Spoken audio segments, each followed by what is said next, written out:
I can think of no better way to ring in the new year than by our last tabletop campaign session of 2024 with that kind of music. I agree with Triffid. That music is awesome. Welcome, everybody. Welcome, Arvanauts. Welcome all to day 31 of Expedition from the Mysterious Peaks, Shadows in Twilight. It is my great, sponsored as always by Alligator Alley Entertainment. It is my great honor as always to welcome you all here to the stream. I hope you have had a lovely couple of days and you're looking forward to our pre-New Year's Eve celebration. It is going to be awesome. I'm super excited about it.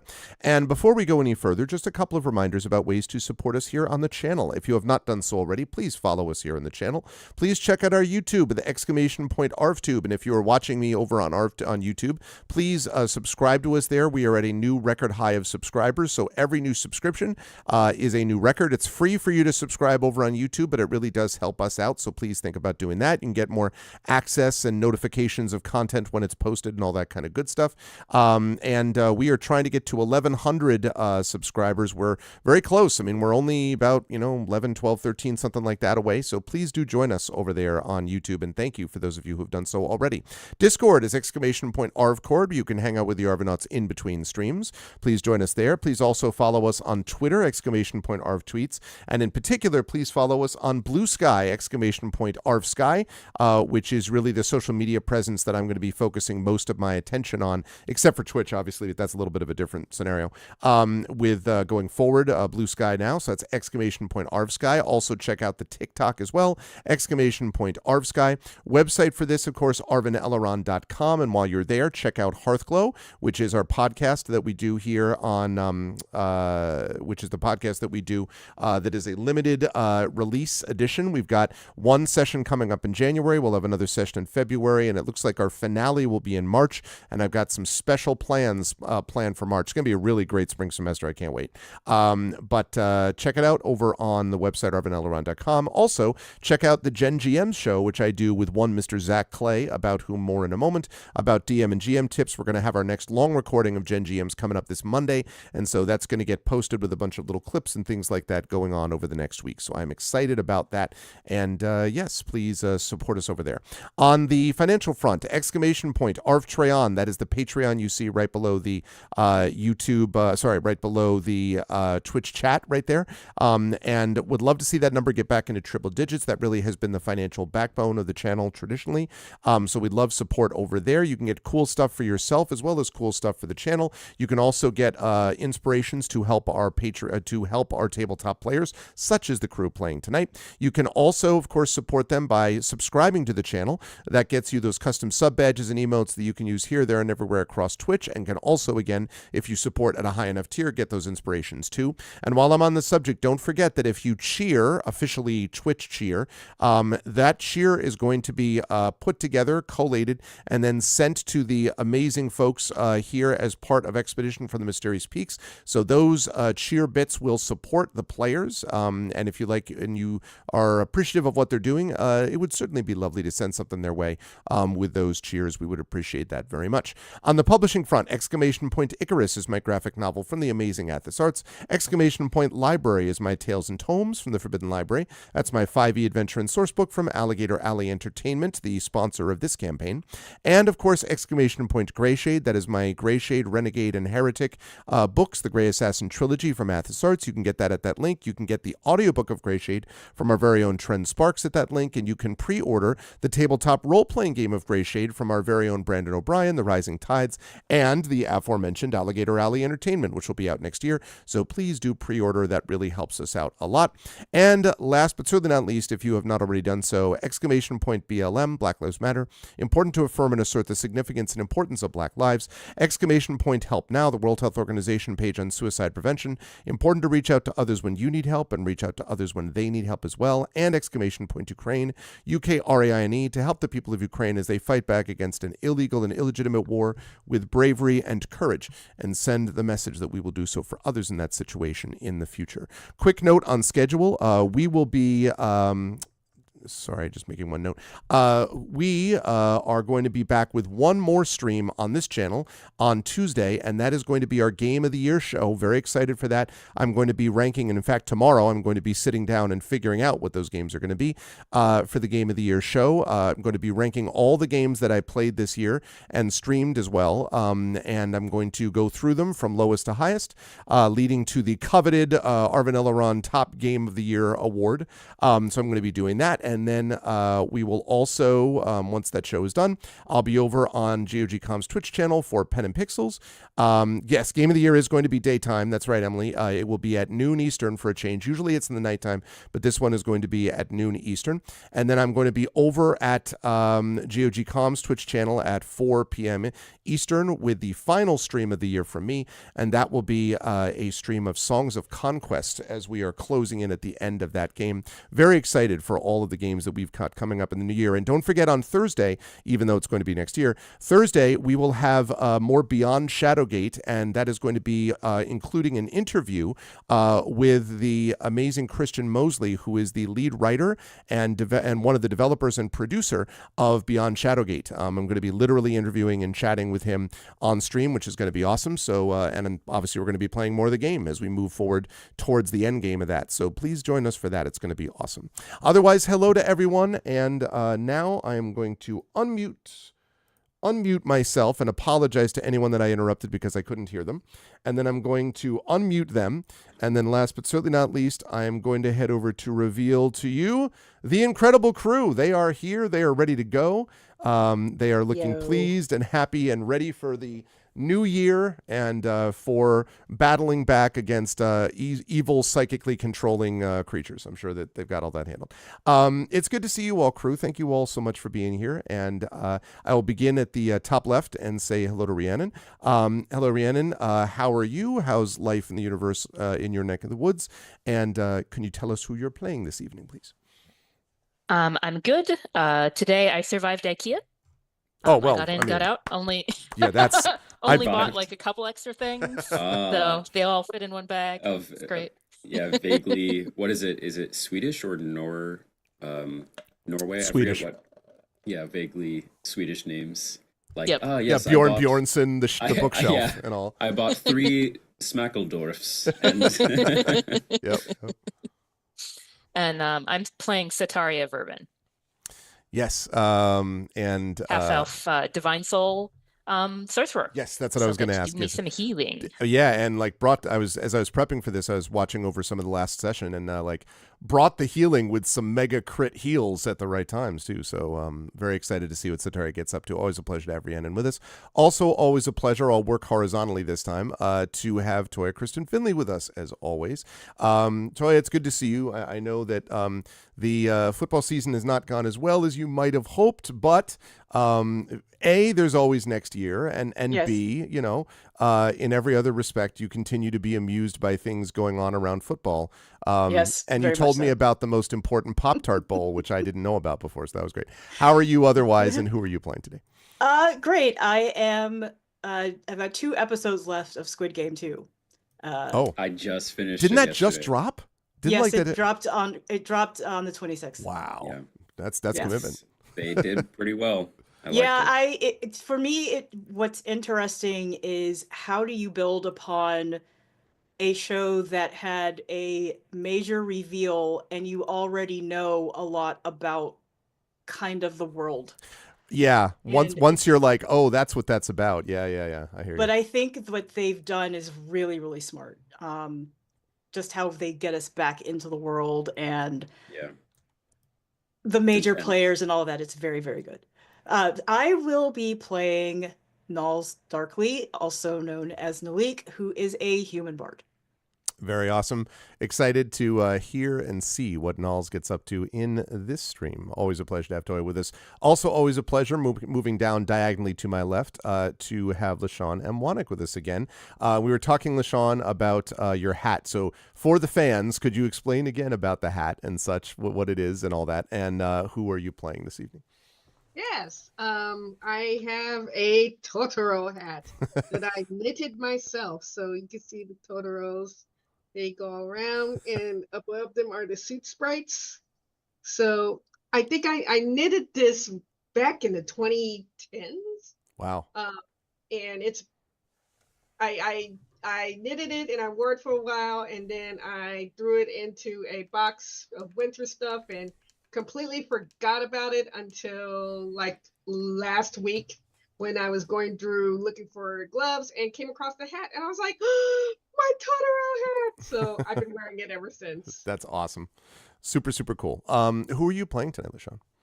I am playing Raven Galinar, who is a Lorendi. It's a Lorendi adept. Yes. So it's yeah. I'm playing that. Yes, and there's going to be all kinds of stuff coming up with all of these characters, especially the new folks, as they are integrated with the old folks. No, with the folks who have been here, the veterans who have been with us for a while. We'll talk about that during the recap. But last but certainly not least, always a pleasure to have LaShawn with us. And last but certainly not least, always a pleasure to have one Mr. Zach Clay with us, my co-host on Gen GMs, which I talked about before. More coming your way very soon of that show. Zach, how are you? How's life in the universe in your neck of the woods and all that kind of good stuff? And yeah, who are you playing today? Yeah, life in the universe is good. Had a good Christmas with the family, and weather's doing pretty well here in the Bay Area, as it should be. And In accordance with the prophecy. in accordance with the prophecy, Bay Area weather, it's very transient, but it always finds its way back to a nice, cool 72. But anyway, yeah, things are going well here, and I'm excited to play Dr. Jaraxxus, the Dendus Cybermancer, tonight. And that should be interesting because we are inside of perhaps the strangest dungeon I have ever been in. So, yes. It is an odd dungeon, I agree. But it's great to have this crew back with us. As I said, the last tabletop crew of 2024 on this channel. So finishing things up right with this crew. Let's head over to the map and let's talk a little bit about what happened in our last session as I fire up a bit of the music, which hopefully Toya will be able to hear one way or the other. Let's see. I think I had that going on.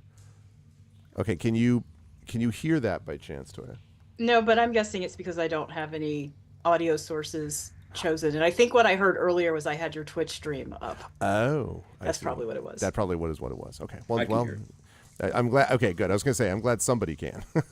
Hello, Deserted GM. Shoving the old year out the door in style. Yes. Shoving the door out with great tabletop play. Get the hell out. Watch this play.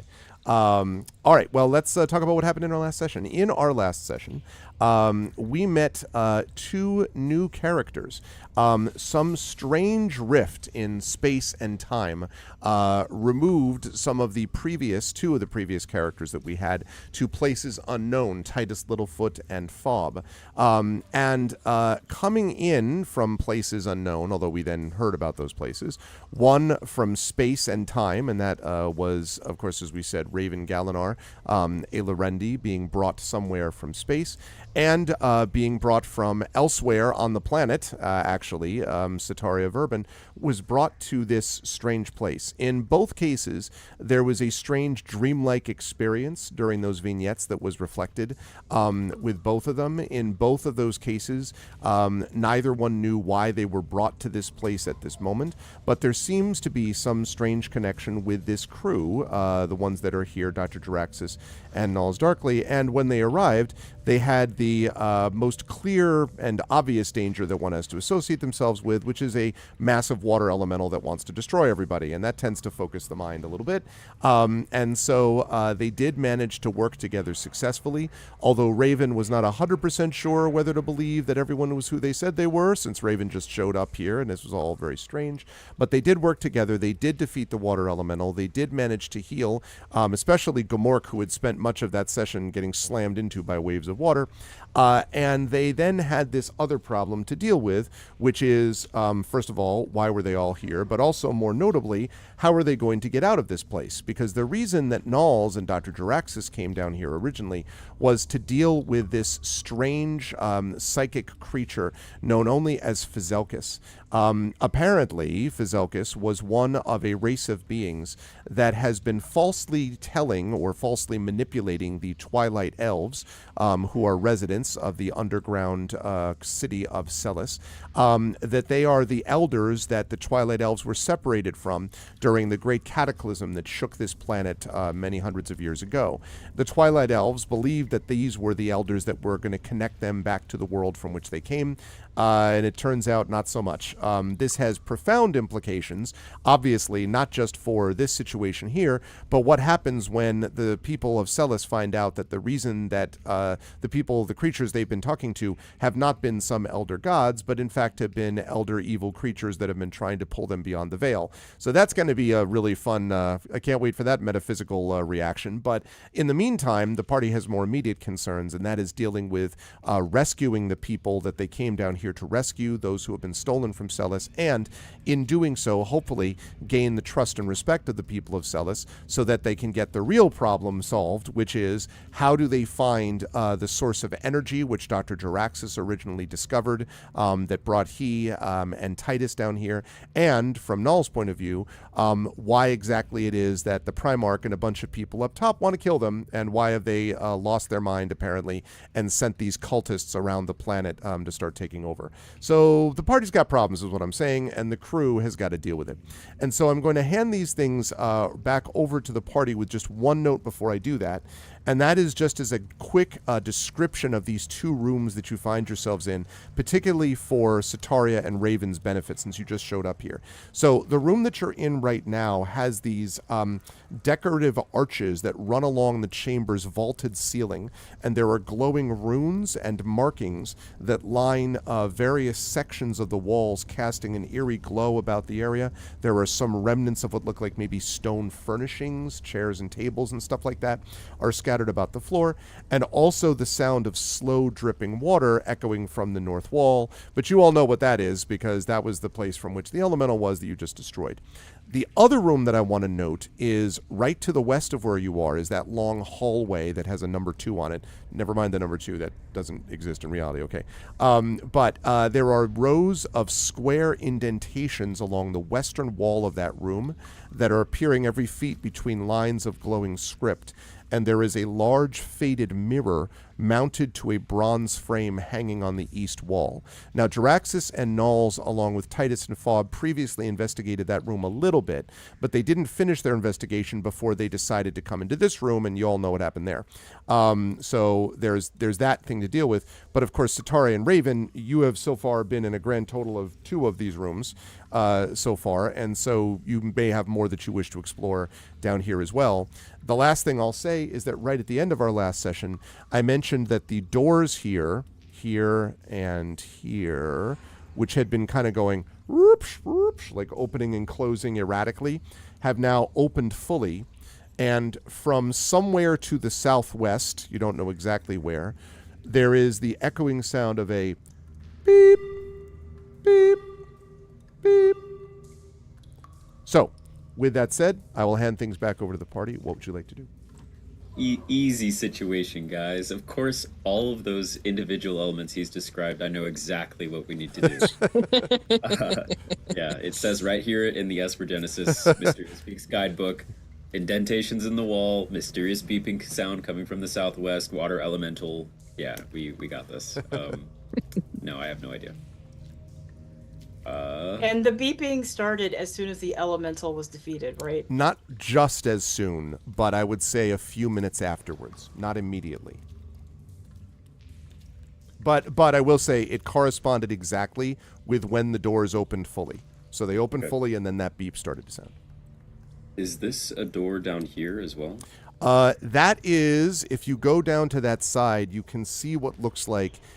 It may have been a door once, but it is now basically completely sealed off. There's enormous piles of rubble and stone. It's hard to tell whether it might have been part of an alcove or whether it was just like maybe a hallway, but which has been long since blocked. But Okay. yeah. Well, Jaraxxus will turn to everyone and say, well, as we have already stated, I am Jaraxxus, and this is Bork. We have Nalik over here.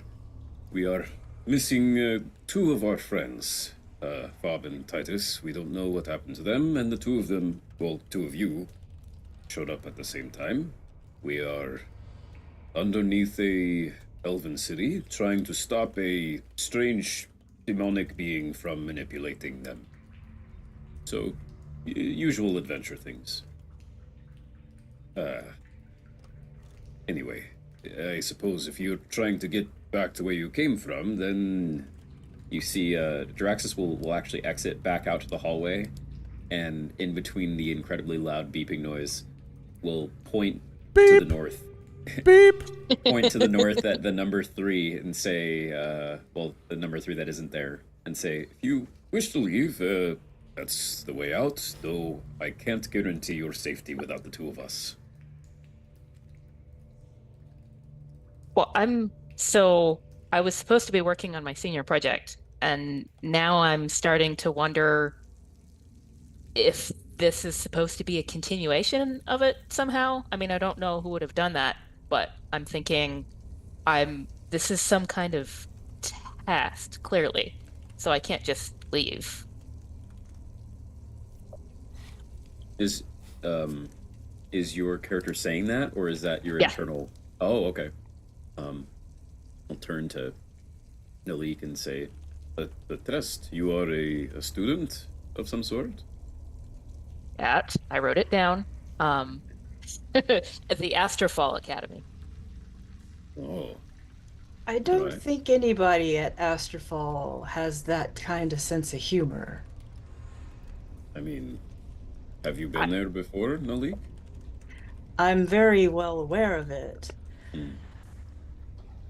What we're dealing with here, well, we're not quite sure what it is, but this is no exam. But maybe I could still get class credit. Oh, that's always an option. I would give you class credit if I were your professor. Never stop hustling. Are you a student as well? I'll turn and look at Raven. Oh, Raven is currently she has sort of backed away, is kind of looking around the room and trying to prod the walls with her staff just to see if it's really real and this isn't some weird dream. Seems to feel real so far, Raven. From the wall seems very wall-like. Yes. Now, Oh. I do have to say I am very concerned with that beeping sound, which doesn't seem friendly to me. We could go investigate. Or maybe that will lead us right to whomever might be looking for us. I'm not sure what other option we have at this moment. Yeah, we can't stay here. I think she'll probably stride. Let's see, where is she going to stride? Just sort of stride down the hall. Which direction is the beeping coming from again? Or is From it just down- everywhere? No, coming from Okay. down here somewhere. Although you don't know you don't know exactly where, but it's somewhere in the southwest. Oh, Okay. okay. Well, let me stride this way then. Nalls is also going to leave the room, Okay. but not go down there yet. Gamork and Raven, you notice that Gamork sort of kind of pads over and is regarding you with this sort of bemused expression. And remember, the Gamork is apparently blind, so is just its face is sort of staring at you nonetheless, sniffing as if it smells your presence. And this again is a cybernetically modified wolf, so you can see kind of like the plates around it and stuff like that. And so there's this sort of uncomfortable moment where you're left alone in the room with Gamork, and then Gamork kind of lowers his head a little bit, and you hear, and then walks out. So Gamork has left the room now? Now has left the room. Okay, Yes. so I can still talk to. I should still be able to talk. You to still have Gamork. speak with animals up, I think, Okay. for a few more minutes. But before you speak to it, though, Raven, are you coming out of the room though? Just She is. She was a little perturbed by Gamork. She's perturbed by this whole situation. yeah, I was gonna say. She doesn't know what to think. But Raven looks around the empty room and mutters, "Ugh, by his highness balls," and finally goes out of the room too. But as she does so, she looks up quickly, just thinking, "Am I going to get struck down?" No, I no lightning came. No lightning. Jiraxis will turn around and kind of aside say to Raven, "Hey, look, I come from out there." I gesture to the ceiling like 5 feet above us. Well, when we get outside, you'll see we're simply on a planet. We crash landed here, me and Titus. But, you know, I come from the Silverine Arc, like you. We're not far from home. But, us from the outer worlds, I guess, have to stick together. So, if anything here is perturbing you, just rely on Dr. Jiraxis. I am a dentist of much expertise. Lorendi usually don't stick together. But seeing that I see no other way of getting out, I will rely on you. Wonderful. All right, student, lead the way. Oh wait, I was gonna. Yep, Nulls was Ask going to talk Gamork to something. All right. Gamork. Yep. Nalik. So Nulls asks Gamork, "So, what do you make of Sitaria, the half-elf?" I can smell the... He sort of pauses for a moment and then... This one has spent more time inside than out. Focusing on books, I suppose. But the healing I felt was real. That said, it is another creature that you do not know who has appeared suddenly.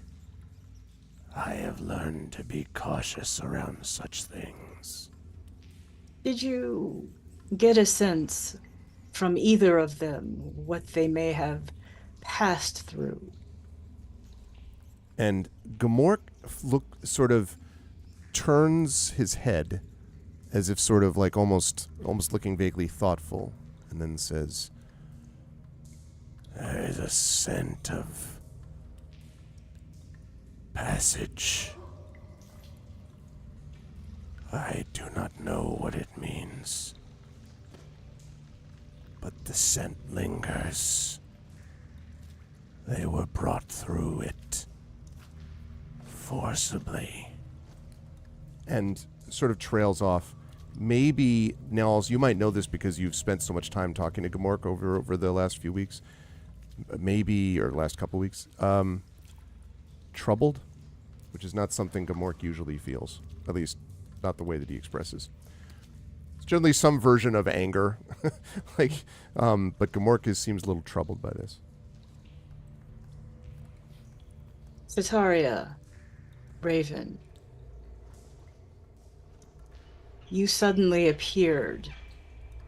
Did you get a sense of a portal or some kind of passage that you transferred through. Ugh, it did not feel great at all. I saw it, and then nobody else saw it coming, like in the distance, and sort of wavering, and then I had my eyes closed at the moment of it, of whatever happened, because just the feeling was, ugh. Did you feel somebody forcing you through it? It wasn't that. It approached from where we were. We were on a spaceship. And I was the only one who saw this anomaly. And it was rushing towards our ship. And no one else, including our captain, did not see it, but I could see it. And then it just collided, and next thing I knew, I was here. I did experience a splitting pain in my head, but nobody pushed me into it. It just came at me. And the anomaly that approached you, what did it look like? So, question for the GM, that was when I saw the sort of figure that I found out later was Nalik, is that correct? Yes, or something that seemed like Malik. That's right. Okay. I saw you. So you're busy asking about this, but you weren't involved? No. I had other companions here who have suddenly vanished, and you were here in their place. I certainly didn't send them off or bring you here. No offense to you. I'm hoping to find that you're quite lovely. So if this was a test, you would be the proctor, clearly. Like, And she's clearly not I am giving no up on that proctor. idea yet. And I'm a doctor. But clearly you haven't set this exam either. Well, me? No. Not at all. Well, this beeping's getting very annoying, and it's causing a ringing in my ears because I'm wearing a headset. So, let us please stop it. Well, Good idea. it's further down the corridor. Is that where we're wishing to go? I just got here. So there's not any traps down there that you folks know about? We haven't been down there, so there could be plenty of traps. Why don't y'all lead the way? We'll be in the back here. What about the wolf? Can the wolf smell traps? Do traps smell? I don't know. I don't deal with traps. Gamork, do you smell any traps down that way where the noise is coming from? I smell death, but I generally have smelled that down here. There is transition nearby. Well, Gamork says he smells death down here, which is very pervasive, but he also smells a transition down that way. Great. Maybe, if we're lucky, it's a gate to the hells or something. Before you head down there, two things I want to note. Raven, first of all, for you, this window or this mirror behind you, because when you came in, you did look up at the heavens, and I think you were I know you were looking to see if we're going to get struck by lightning, but you were also looking around a little bit. And I wanted to mention that when you see this, I'd like you to make a computers check for me. That may be listed on your sheet directly. If it's not, it would be intelligence-based. So it'd be using your intelligence bonus. Give me a second here. And then I got something for all of you in just a moment when you get to that southern portion of this room. But Yeah, I got computers. So, fresh my memory. How do I do it? So it should say on. Are you doing it through the D&D Beyond? Or are you doing it through? Is it there a sheet directly on Roll20 for you? that you're No, using? there's not. I am doing it from a PDF. Oh, all right, right. So then it would just be D20 plus whatever the computer score you have is, which, if you have computers, should be your proficiency bonus, which I think is 2. It's 3. Or the 3, okay, plus your intelligence bonus, whatever that is. All right, so D20. Ooh, wow. Raven, when you look up at this, it looks a little bit familiar to you. It appears cloudy and discolored, and it has this bronze frame around it. But as you're looking at it, you notice that it's not a mirror. This is a control panel. It looks like several similar ones that you saw on the ship where you were. And the mirror, you think, may be a display screen. Like at the bottom of it, basically, there are these, for want of a better term, buttons, like, touch buttons that you see on the bottom. And then on the top is this cloudy, what looks like essentially a blank display monitor, computer monitor turned off. I go over to it and I start fiddling with the buttons. Okay. When you push the button, one of the buttons, the screen lights up and it displays a bright red runic symbol and then shuts off. And the runic symbol sort of glows for a moment. It's completely unfamiliar. You've never seen anything like it. But it occupies the whole screen. And for a moment, all of you hear a burp, burp. And then when it shuts off, beep, beep, back to normal. So for a moment, it distorted, basically, Raven, when you press that button. And now the buttons and switches are all vanished and the thing's just off. Wait a minute. What did you just do, Raven? I have no clue. But this does look familiar. I've seen this. These types of windows were on our ship. They're just computer panels. This computer panel. So it might.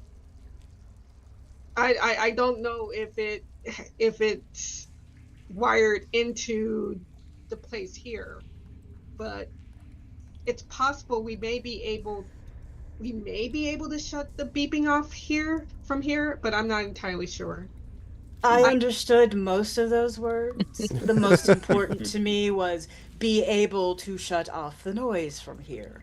So it sounds like the technology is something you and Jaraxis should be able to figure out.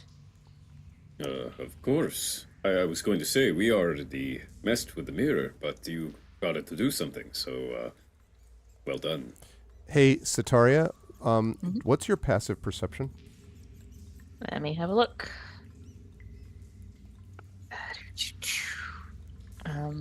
14. Okay. Right here, you can see through the door. There is a 2-foot square metal plate that's lying on the floor. And you can see from your vantage point that it has a small hole in the center. But you would need to get closer to it, to see what it is. But it's just lying on the floor. It's not in the floor. It's lying on top of the floor. Well, I mean, so they're going to do something with that, and that's nothing I can do. So obviously I should go over and, I'm not going to touch it. Okay. I'm just going to look at it.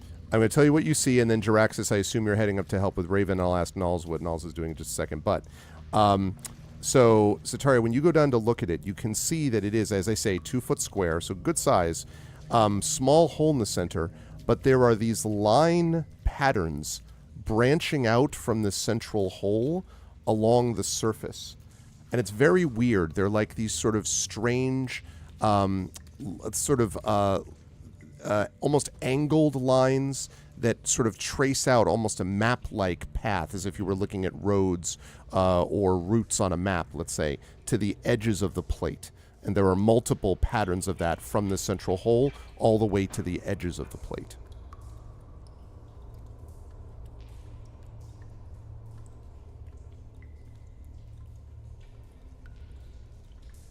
So is anybody coming with me or?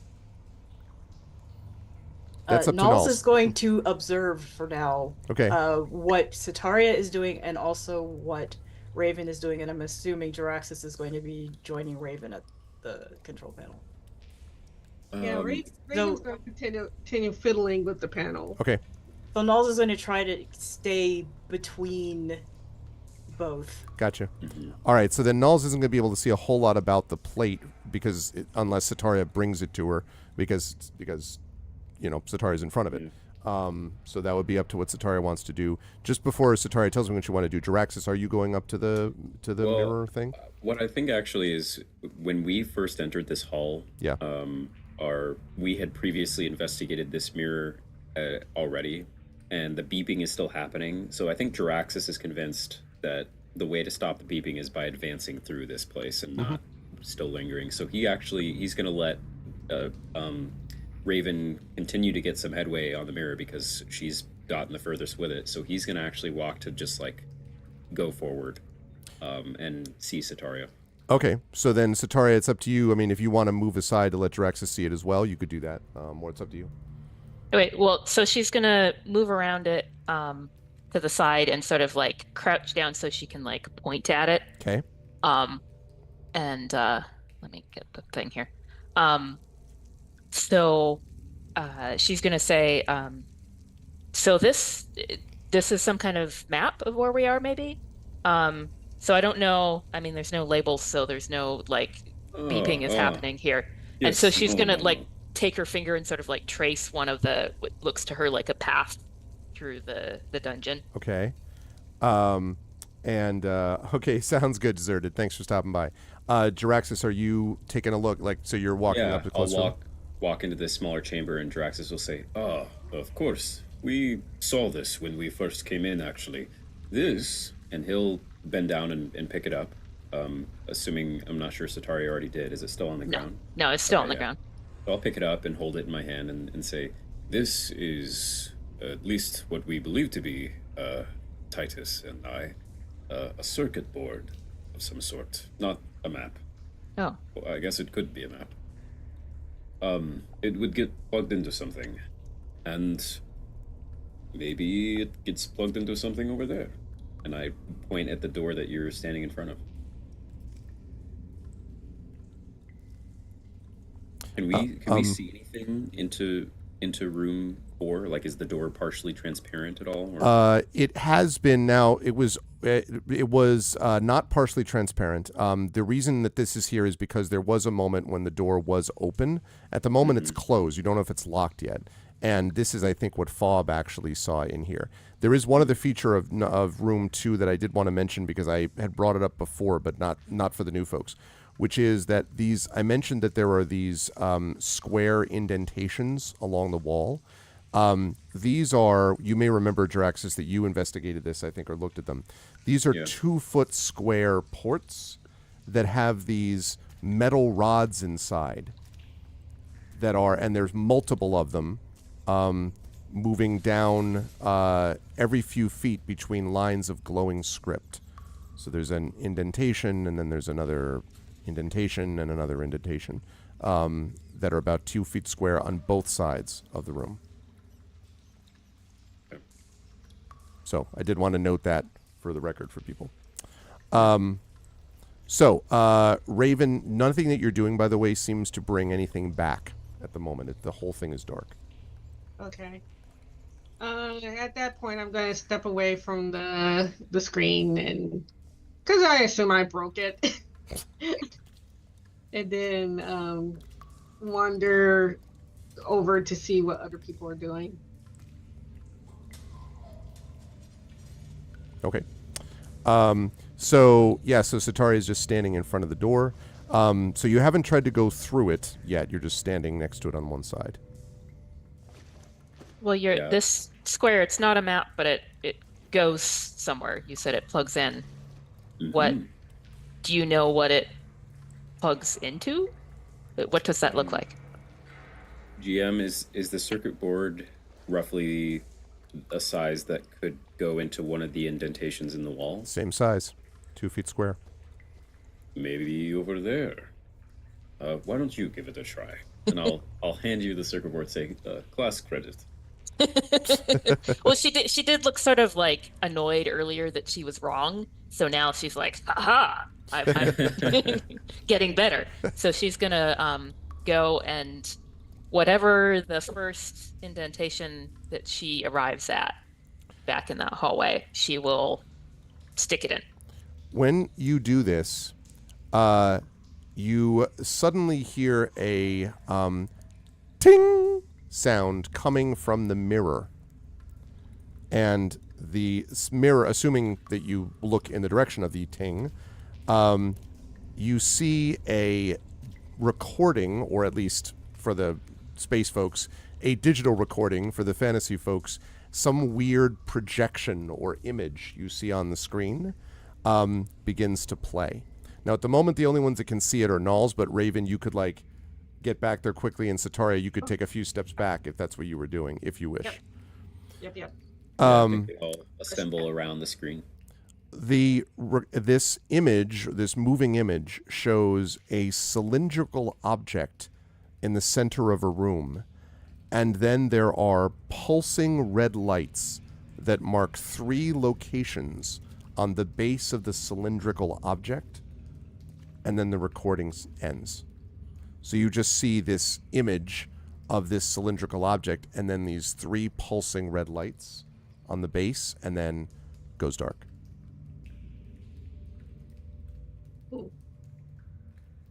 Is that a map? Hmm.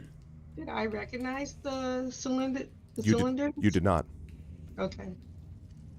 I mean, And does you've it seen look- cylinders before, but not that specifically. Does it look like this object could be somewhere down here? Like, is it the same kind of, the space it's in, the same kind of architecture? Hard to say because the image itself was almost wireframe, like very kind of monochromatic, if you see what I mean. So it's hard to say. There's not a lot of like background. It was mostly focusing just on the cylindrical object, and the room itself was very bare, as I say, almost wireframe. So maybe, but not. There's nothing obvious yet about that. Has anyone seen anything that looks like that before? No. A Setaria, was it? Could you plug that into a different port? See if it does something else? Okay. I'm going to continue along the wall and go to the same wall and Okay. then go to the next one in order. Exact same thing happens. Pops up. It's about maybe 10 seconds showing this cylindrical object, pulsing red lights, and then it shuts down again. Some questions about this. So, is the cylinder adjoined to the ground like a pillar? It does look like that, yes. Okay. Is there any sense of scale? No. I mean, not really. I mean, it doesn't look... It looks fairly tall-ish relative to the size of the room, but again, it's kind of limited because you get so little context from the... You know, it's like more like a technical diagram, it seems to you, rather than a, more descriptive image. And you said there were 3 3 glowing... pulsing red lights at the base of this thing. Okay. And like... Okay, cool. Well, Might as well try the next port. I'm I going to guess. skip across to the other wall Okay, rather than being, gotcha. So the left side. Same results, Ataria. looks like they're all that way. Why the same image for all of these ports? well, I think that means the image is bound to the... I point at the object that Sataria holds. I think that's the recording that's stored on this object, but... So, if we found a different object, we might get a different image. That's my thought. The beeping is still happening. Yeah. Beep, Yeah. beep. All right, enough. I need to. This Just want to is remind you all of interfering with that lovely moment. This is ruining all my recordings. I'm going to. March Yeah, your mic down... spikes every time. Yeah, Isaac. I'm like, this is red going to be a lines. nightmare to edit out. If you didn't know, by the way, through the technology that I have on me, I record things around me to gather video and I shouldn't say that. The moving illusions of well, you would know. I pointed at Raven. Just recordings. Think of it as a journal, but it is incredibly accurate. Anyway, I need this beeping to stop. So, I will go to the door and wait for others to join.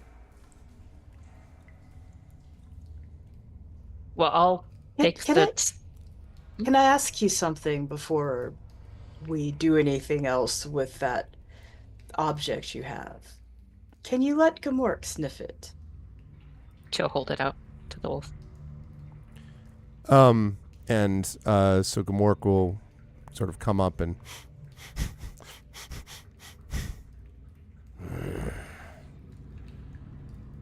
old, and then turns away. Oh, riveting. It's old.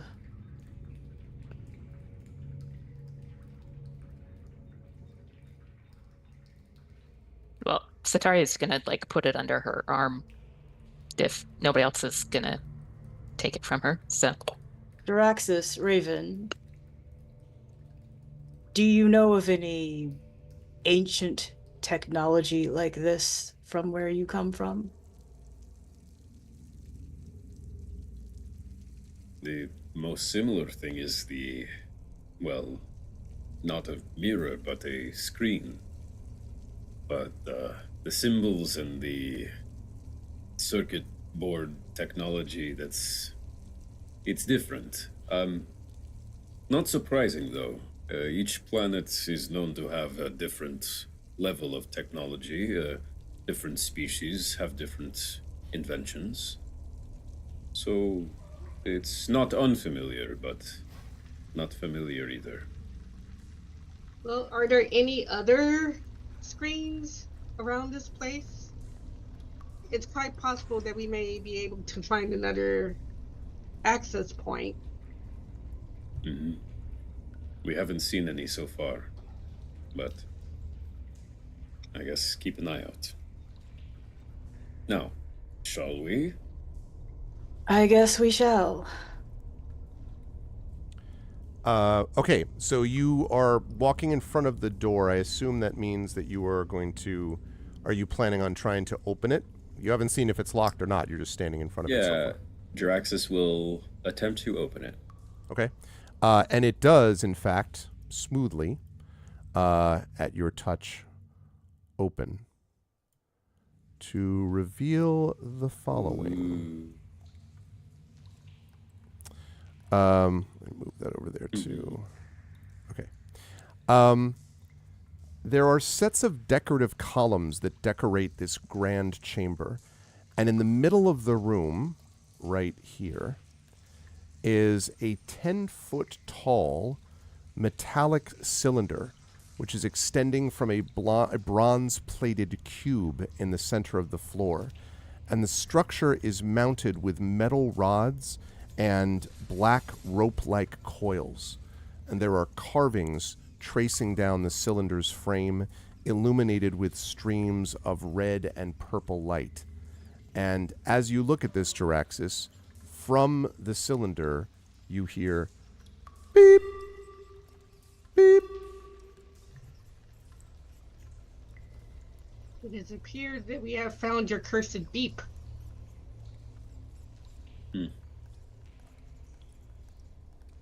Okay. Jaraxxus will slowly enter the room. Okay. He's gonna go right up to this pillar and start trying to figure out how to turn it off. Okay. That's all he's doing. So are you... what is that going to look like? What are you... So does the pillar, does its shape match the shape of the one we saw in the recording? It does. Okay. Jaraxxus will look for the 3 glowing marks or somewhere similar. Like, he's going to look for what he saw in the recording and maybe find a way to turn them on or something, or touch the glowing lights. Okay. As you are looking down below, You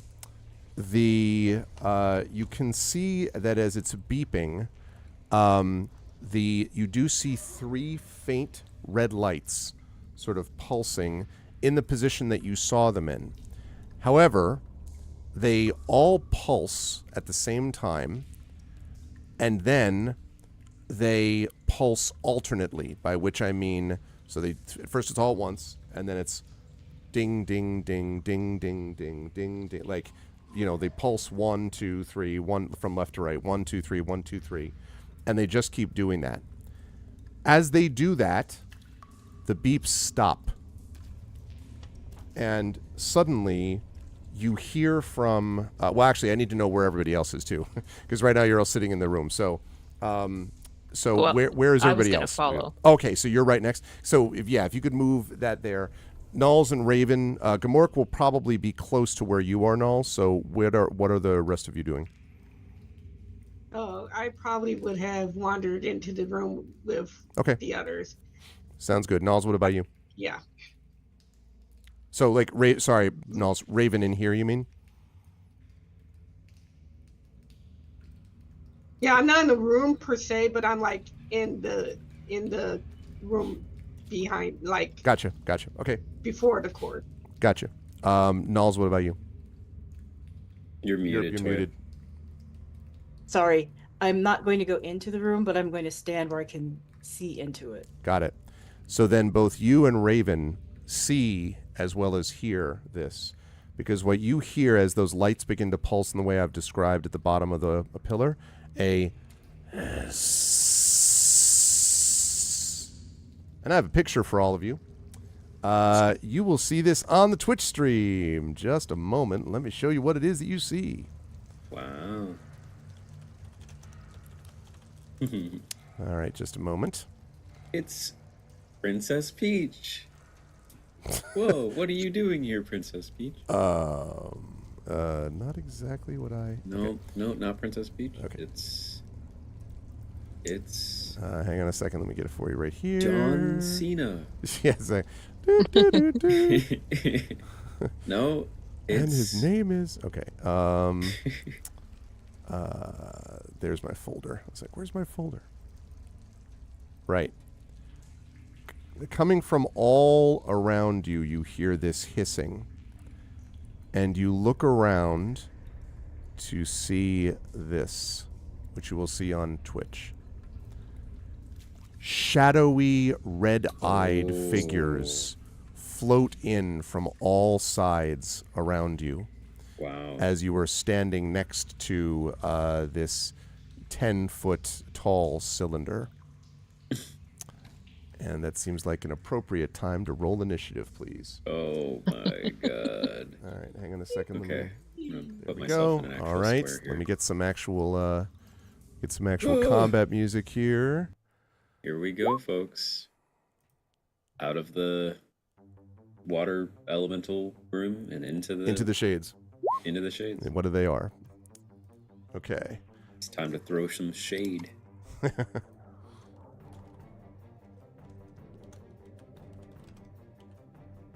Okay, tell me how to roll initiative again. For you should be D20 plus your dexterity bonus. If you have like some initiative bonus, it should say that as a special thing on your sheet. But yeah, it would be on after the double gold line. There's a on the PDF. It's at the bottom of the first page. It says combat and then initiative. I don't know if that's already filled out for you. Oh yeah, I see it. Okay. Yeah, what's your bonus? I don't think I have a bonus. It just has 11. So D20. Oh. What's so 11? Well, where is the 11? Oh, it's underneath where it says initiative. So English, it's 11. That next to something that says armor bonus. Oh. Yeah, that's not your initiative. Okay, it's. Because there should be a big circle to the left of the initiative. Okay. Oh, perfect. Yeah, I did not put anything in there. Okay, so then it would just be above that. There's a they're appearing on the map now. Above that, there's a column of your abilities, Yeah. and you see dexterity. Yeah. What's your dexterity modifier? 0. Okay, so +0. Yeah, Yep. so 4. So it's And then 4. so you can put 0 in initiative. I mean, I guess it doesn't make much of a difference because it was already empty. But Yep. oh my god, stop spawning them, Greg. You can stop now. That's enough. That's enough, I think, now. Stop spawning I them. think that's enough. That's plenty. That's good. Okay. Oh my gosh. Yeah, those out of the room are like, lol. Miles is like, perhaps we should Oh, blow this gosh. popsicle stand and go somewhere else. Man, Okay, let's see. I know exactly what I'm going to cast as soon as it's my turn. Is it destroy lots of shadows? It is the spell I prepared specifically for the situation. Destroy beep protectors. All right, 1 sec as I get my stuff up here. Right, okay, good. That's what I was looking for. Lovely. Since it would be nice to know when exactly they're going in the turn. Okay, right. That's appropriate. Okay, let me... all right, let's add Jiraxis to this. Satario's already there. Let's add Nulls to this. Let's add Raven to this. Okay, so Satario's got a 9. It looks like Nulls has got a 5, unless I'm mistaken. Okay, Jiraxis has got a 16. Being right next to the death machine pulsing red light probably does wonders to focus the mind. Okay. That way. And, okay. Jiraxis with the 16. Raven with the 4. Sataria with the 9. And, Nels, I think you had a 5 the last time, too. Seems to be a popular Well, I'm one for nothing you. if not consistent. No, I clearly.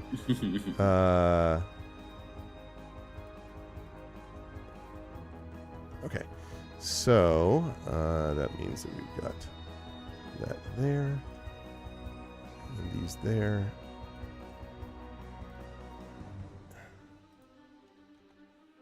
Okay, and then those there, and great. Okay, lovely.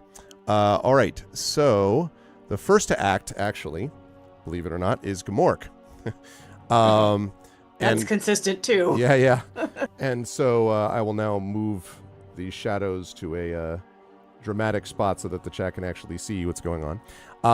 And Gamork basically growls and gallops into the room. And Sataria, you have this uncomfortable moment where this massive direwolf gallops past you and then leaps at the first one of these shadowy creatures. And let's see.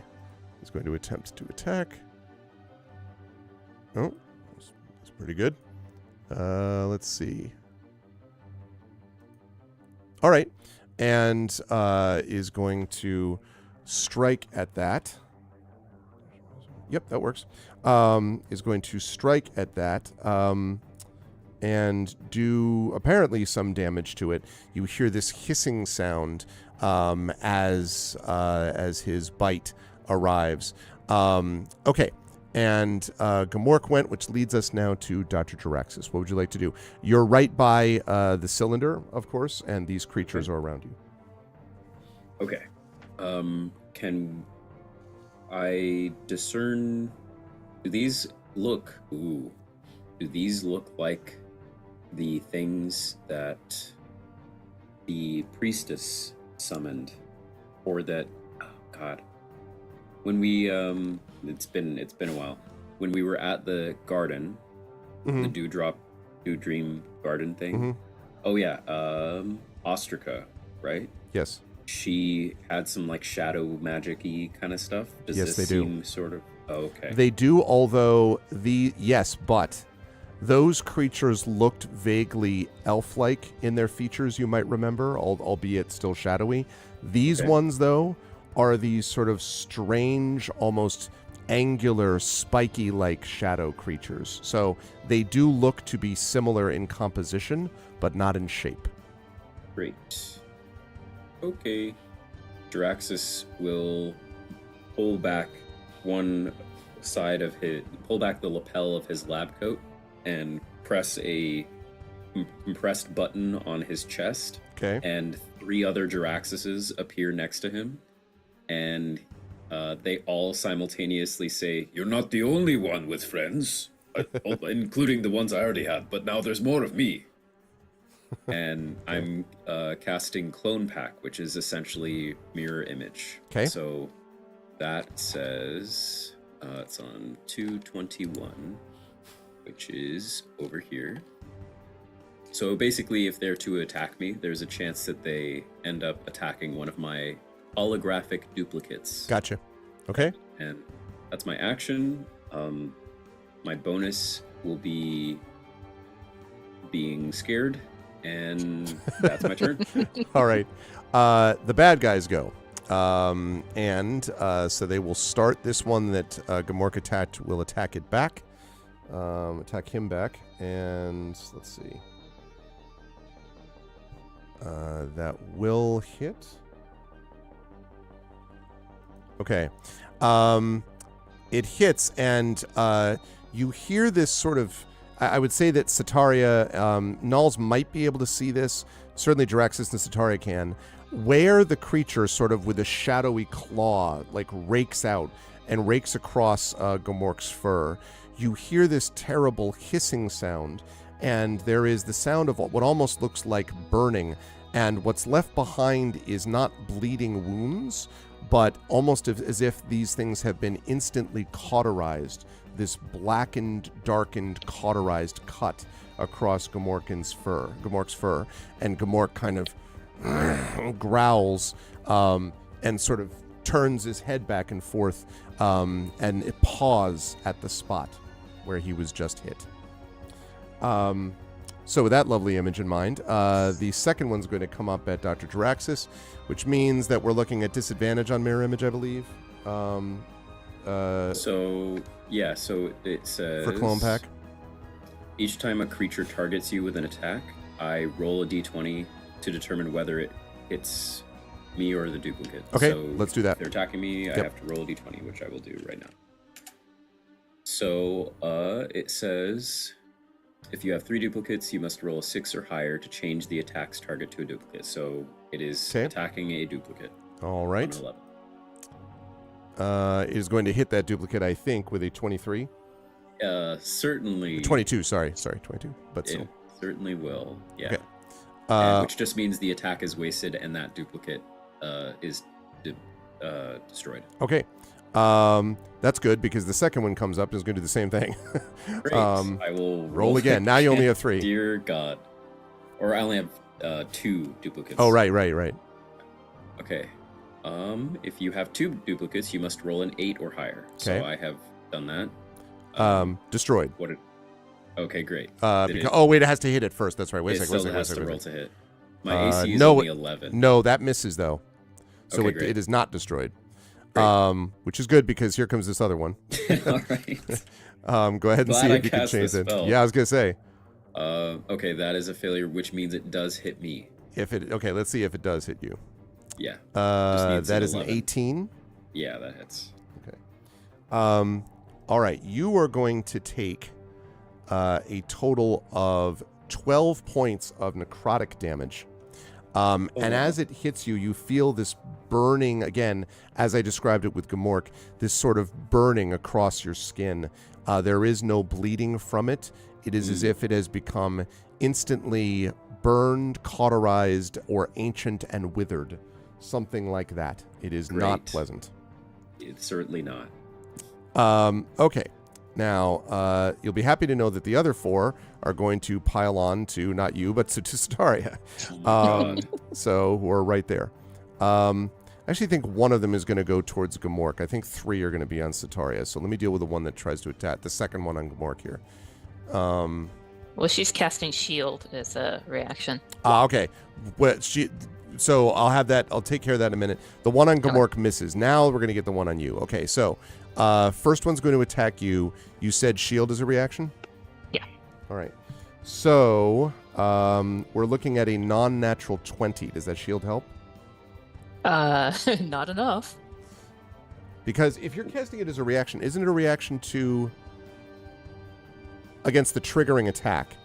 So, right. So what you would have to do though is, Or yeah, you could wait. I think. It would have hit. The point is, it's going to hit you. So I should have said that first.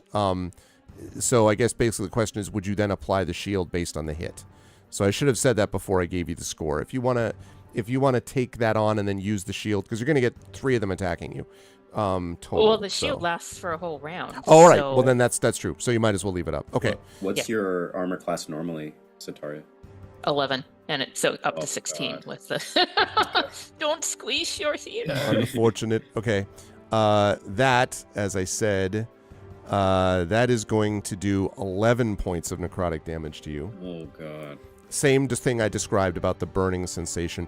And probably, Sataria, you would know because of your knowledge of healing magics that this is magic that is very strange to you, but it is definitely a kind of... It does feel like necrotic magic, but it almost feels electrically charged, as if these are... I don't know how to describe this. Necrotic attacks that are somehow... boosted. Wonderful. It's lovely this time of year. Okay. The second one that attempts to attack you is an 11, which is going to miss terribly, I think. The third one is a 9, which is also going to miss terribly. So you just get hit by that. All right. That was the bad guys there. Okay. So that is going to lead us to Sataria, who now gets to go. Things are not super great for the home team at the moment, Sataria. So I'm getting out of here. Is opportunity attack? Is that? It is the thing. You can try to move. If you move here, you can do so safely without incurring. You could also double move and basically just disengage. So you can disengage and then do that again to get out here. You could do that if you wish. It's just you couldn't do anything else on your turn. If you want to take an action on your turn, then you either have to move normally and incur attacks of opportunity, or just stay here and hope that cuts down on the number of creatures that can attack you. I can't take another hit of the size that I just got. That is true. So I'm gonna double move, or disengage. So get the heck out. Okay. Seems like a wise plan. I would agree. On the upside, you're not going to bleed out. Yeah, that's there's always positives to these situations. Okay. All right, Nulls. There's a lot of crap going down in there, and it is your turn. Now, can I talk before I make an action? Sure, as long as you're not having a long conversation. Oh, no, it won't be. So basically, Nulls is going to ask Gamork, do you sense any weaknesses at all in these? And it's sort of kind of Charles back and says, creatures of shadow. No way to know where the biggest shadow is. We need to try to attack the biggest shadow. Let me see. Can I cast guidance? That's not a bonus action, right? It's a cantrip, right? It's an action. It's an action. Okay, so I can't take a bonus on that, right? You can't cast it as a bonus action. No, it's okay. An action. Okay. Well, what are you trying to do? Well, I was going to cast it on someone, but I also need to try to attack one of these things, I think. And then, because I think I can move back a step and stay where I'm at and keep attacking them. Yeah. Once I cast a spell or whatever. The problem is I'm down to 2 slots first level and down to 2 slots second level. And I don't know how long we're going to be here. Yeah. Because I have some decent AoE type things and I'm not going to hit anyone which is lovely. I don't think Jaraxxus is in the way. If I attacked in this area, I think Jaraxxus would be okay, right? I didn't see the area that you're looking at yet. The 3 Depends down on here. Oh, down. You talk about down here? Yeah. Probably not. Are you thinking about like Thunderwave, Yeah. the classic? Yeah. Yeah. Thunderwave is centered on you. Yeah. Okay. Pretty sure. So it would go away from Gamork and Jaraxxus and wouldn't hit them. If you're correct? if you go into, because it's not all around you, you can. It's like I think it's a cube in front of you. So if you say came here, right, and then face the direction of these 3, yes, Yeah. I think that's right. In fact, there's even an argument, because these are 5-foot squares. You might be able to actually get. How big is the cube? Is it 15? Hold on, me. Yeah, 15 feet. Yeah. So you could theoretically then get. Make sure I got my math right. Nope. Hold on a second. Like that. Okay. Right. So you're basically facing down. You could theoretically get all of these with just missing Gamork and Jaraxxus, I think. But you're going to have to be up here if you want to cast it that way. Where?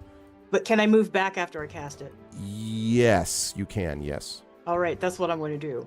So I'm going to come in here briefly. Hello. I am going to cast Thunderwave. One warning, Nulls. If Yeah. you go in, you could Wait a like minute. stop a little bit shy of that, because if you go that far, this one could theoretically attack of opportunity of you when you move out. From All right. here, they can't do that. They're far enough away that they can. Where I'm standing right now? Yes, that's right. Mm-hmm. So I could also hit this one then. I could hit, because that's in the square. You, right? right now, this is targeting 5 of them. Yeah. Yeah. Okay. Yep. So that's what I'm going to do, Yep. and then I'm going to move back. All right. Power of AOE. Oh. Wow. Thunder damage. Okay, they need to make, I believe it is dexterity saving throws? It says Constitution. Or con. Oh. Con would be... Okay. Con. What's the DC 13? I see it right there. Okay.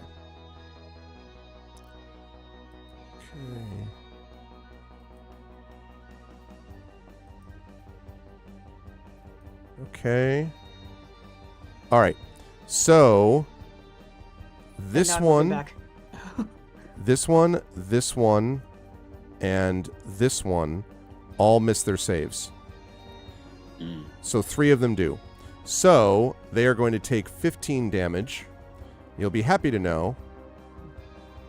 Zip, zip, Nice. zip. Nice. Wow. Okay. So there we go. And I don't think, and just to double check, I don't think the others take half or anything. I think it just doesn't work on No, Thunderwave. they do take half. Oh, they do take half? Yeah. Let's see. All right, then I will note that for. Yeah. Usually it's cantrips that they don't take anything. For if they that's what I succeed, thought. but- Yeah. Yeah. All right. 1, 2, 3, 4, 5. Okay, great. So we're talking about. Okay. Great. All right. Yep. So, good stuff right there. Well done. Did I hear Raven, were you going to say something? Oh, I was just noticing that, and it's like, okay, if that means they're kind of easy to kill, kind of, Yeah. maybe. Yes. Kind of Well, if you- we haven't, if they're not the head honcho, they are. Okay, good to know. Okay. And now that Nulls has moved back, Raven, it happens to be your turn. Okay. All right. I was going to do horrible stuff, but I think I'm just going to do a side blast. Okay. All right. Psi Blast against which one? And you need to move up to the door, presumably, to get, like, Yep. here-ish to get on each of those. Yep. So, I think I'm gonna go like right here and Okay. get this dude here. Okay. All right. So Psy Blast is. Let me pull up my sheet.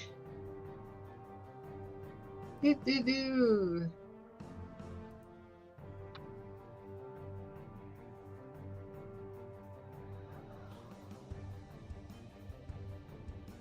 Oh wait, actually no, I'll do a Mind Spike.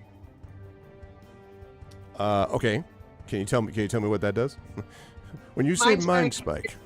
It's a ranged channeling attack at a creature within 90 feet. Okay. That I can see. On a hit, the creature takes 2 die damage. Okay. Psychic damage. And yeah. Okay. All right. So yeah. So I'll do that.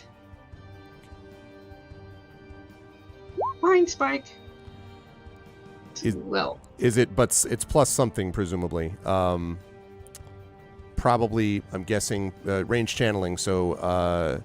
For you, it would be 12 plus. On your third page. Adept, maybe LaShawn, wisdom. I'm guessing, but it should say.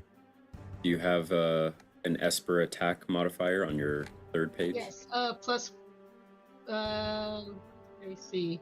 Esper attack plus 4. Okay, so 16. Yes, that absolutely hits. Okay. All right, let's see what damage. Damage would be 1d. Oh wait, no, sorry. Sorry, folks, I'm new to this. It's all good. So the creature takes 2d8 psychic damage. Okay, so go ahead and roll that.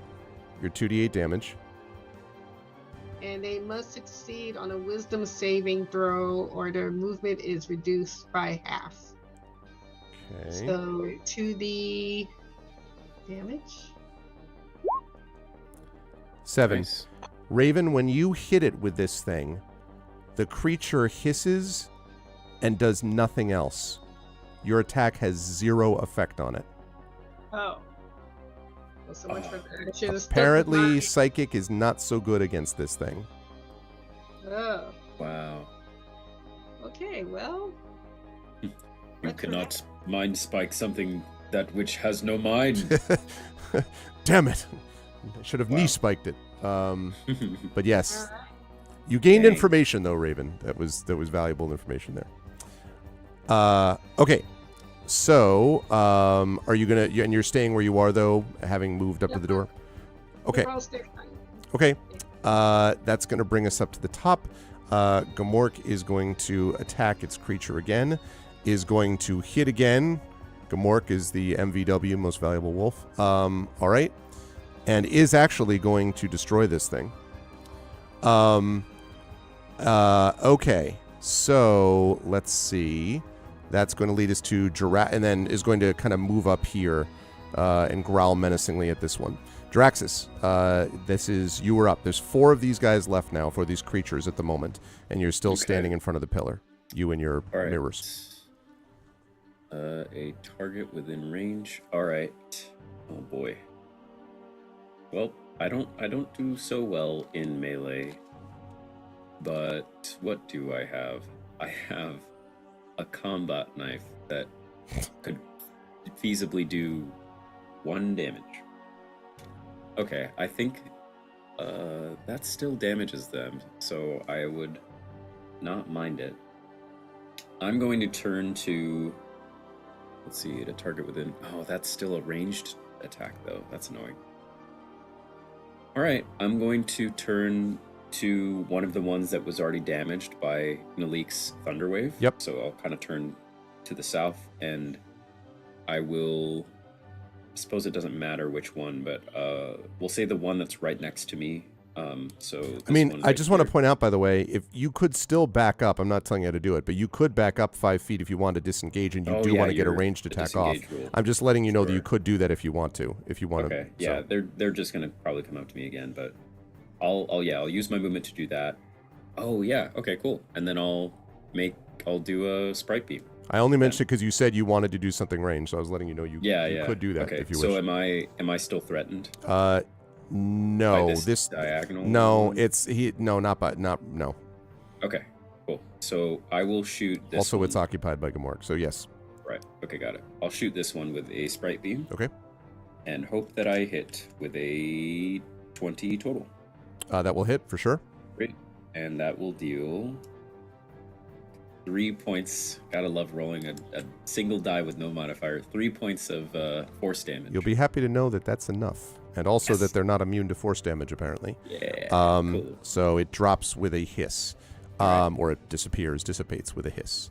Yeah, so okay. as Jaraxxus backs up, his 2 remaining holographs with him, all 3 of them, the real Jaraxxus and the 2 holographs, shoot the sprite beam and dissolve it, and find myself side by side with Gamork, which is not usually how this goes. I think Gamork is... yeah, and that is my turn. Sataria, you are up next. Nalik is on deck. Nulls is on deck. You are, speaking of Nulls, right next to them, Wait, having gotten out of the room. Oh, when do the bad guys go? Do they...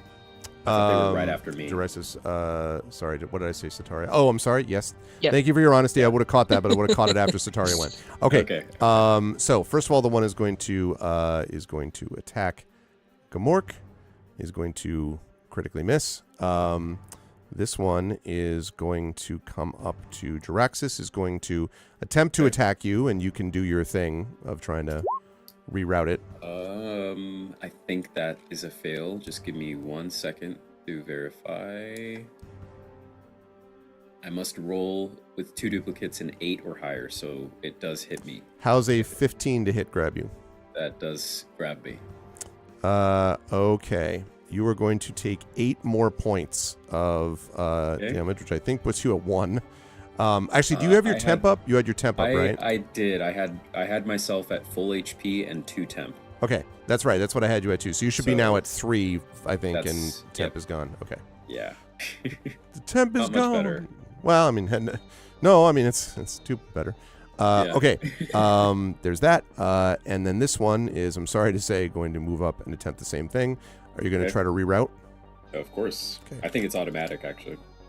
Okay, that does, if it will hit a illusion. Oh, it will critically hit the illusion, so I'm glad that you rerouted it. Okay, so you got 1 left, right? Yes. Okay. Now it is Sataria's turn. My apologies. What'd you like to do, Sataria? 3 of these left. Can I get to within the doorway enough so that I can see Dr. Jaraxxus? I would think so, assuming Raven lets you get there, because you can exchange basically with Raven. Are you willing to do that, Raven? Oh yeah, yeah. Okay, so you two could just basically switch places on the map, and then Sataria, you can do that, yes. Okay. So I'm using my distant spell, so that uses a sorcery point. Yep. And so then that means that my touch healing spell is 30 feet. Very nice. So some healing. Yay. But you heal the mirror image, and everyone's like, oh, god damn it. Okay. Okay, so that brings you up to 10, I think, Draxus? If I'm Yeah. mistaken. Okay. Good Turn stuff, Sataria. All the 2 remaining Jaraxxuses give you a thumbs up and say thank you. You going to stay where you are, Sataria, or shift like slightly down, up? Stay where you Yeah, are? let's shift down. Okay. All right. That leads us to good stuff. That leads us to Nulls with Raven on deck. Nulls, 3 of these folks left. Okay, so I've really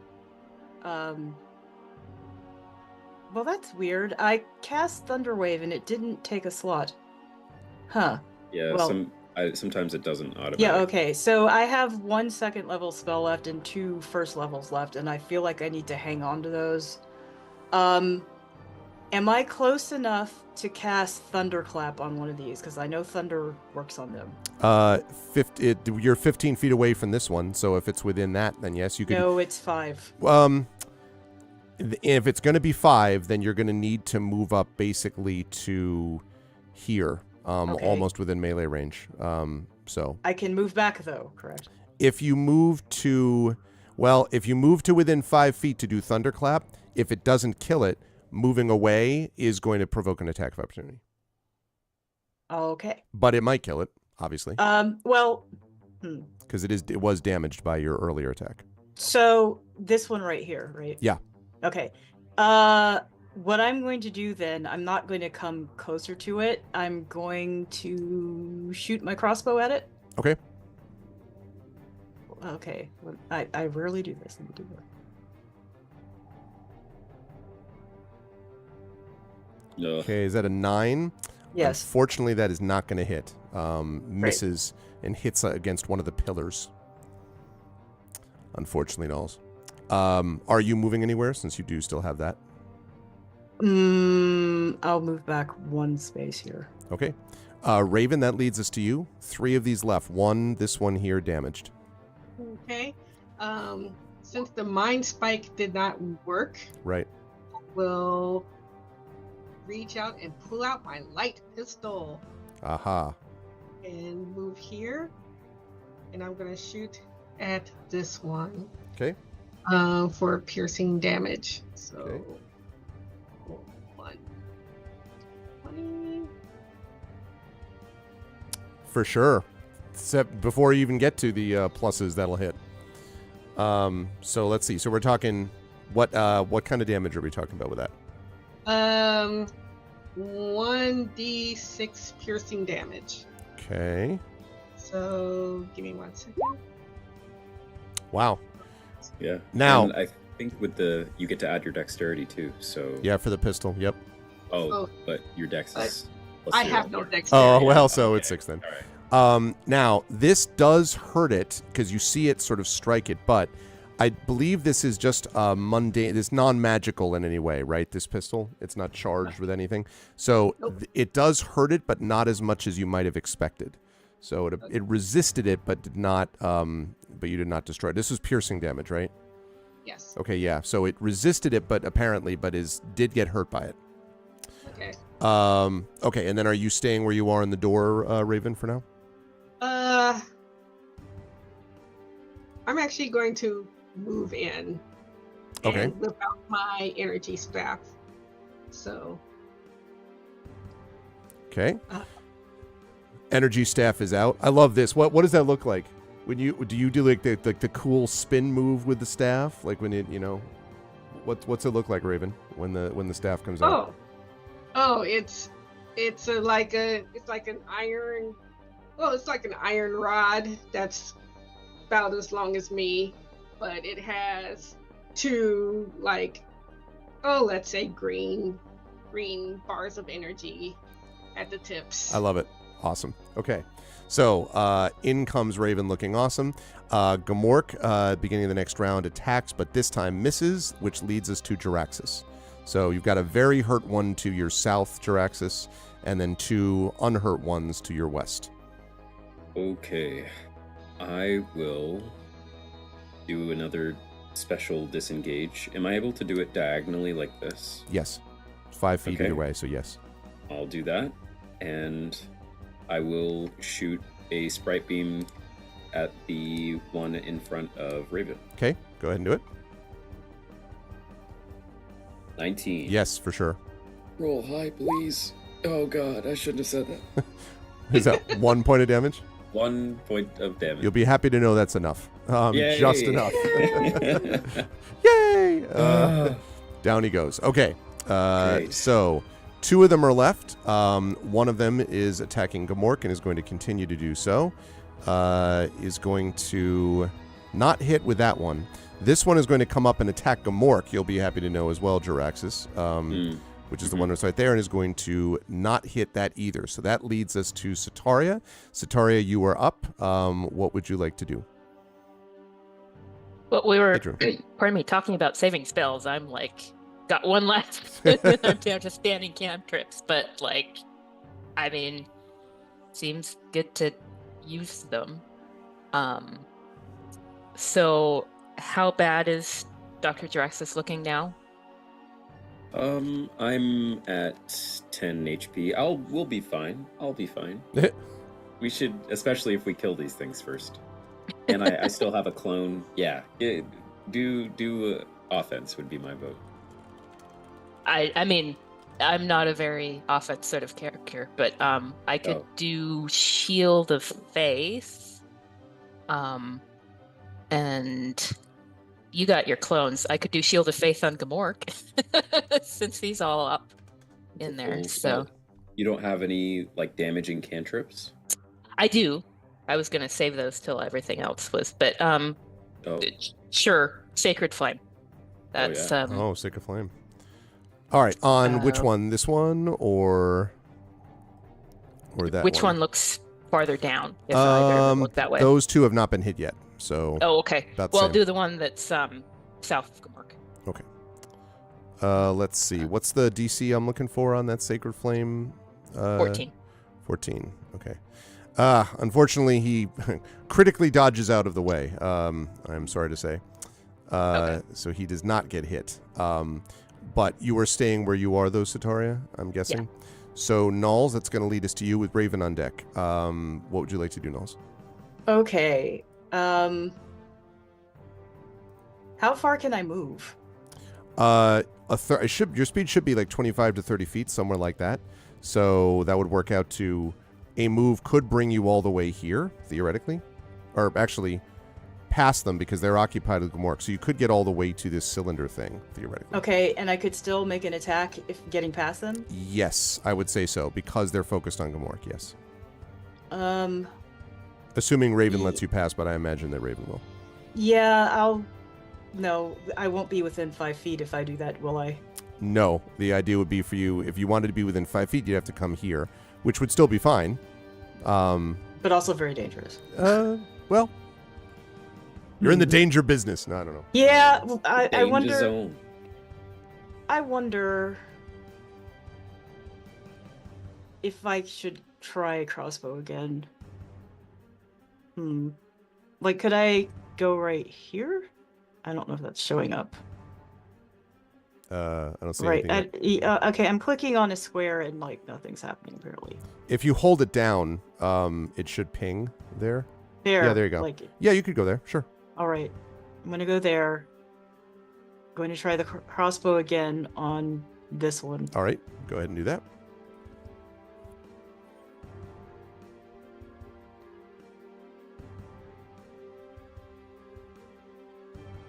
That should work. Yes, that will certainly hit. Let's see what we're looking at in terms of damage.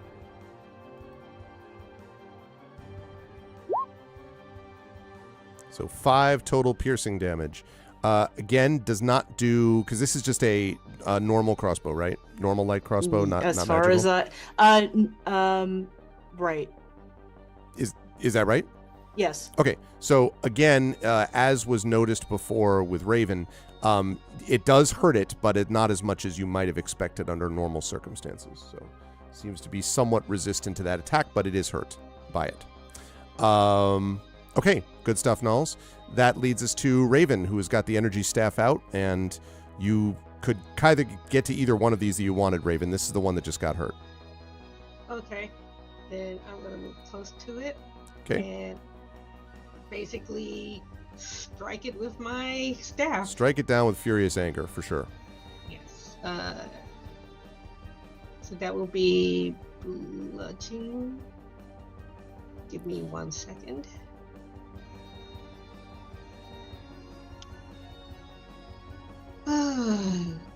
Yeah, it'll be if it's a staff, it's bludgeoning, but the energy will help actually. So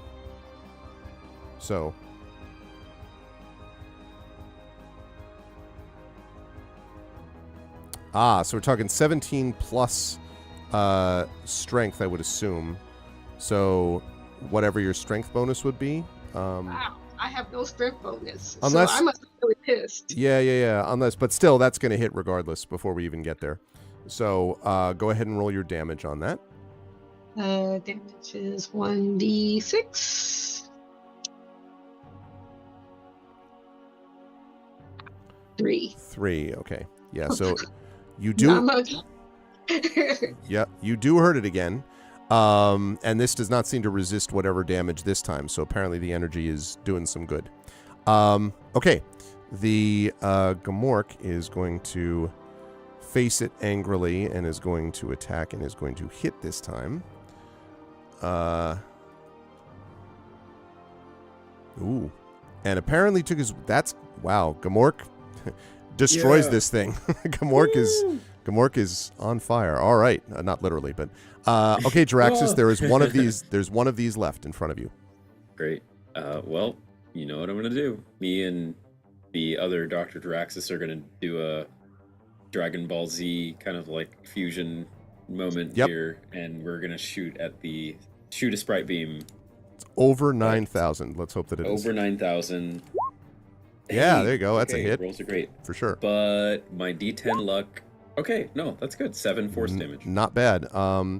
Okay, and that will take all of that. Definitely hurt, not destroyed, but definitely hurt. And then it is going to get a chance to go. It is going to attack Gamork. It is going to miss Gamork, and that's going to lead us to Sataria with Niles on deck. Sataria, one of these left. I mean, let's try it again. Okay. Sacred Flame. Second verse, same as the first. Yep, 14. Critically misses that.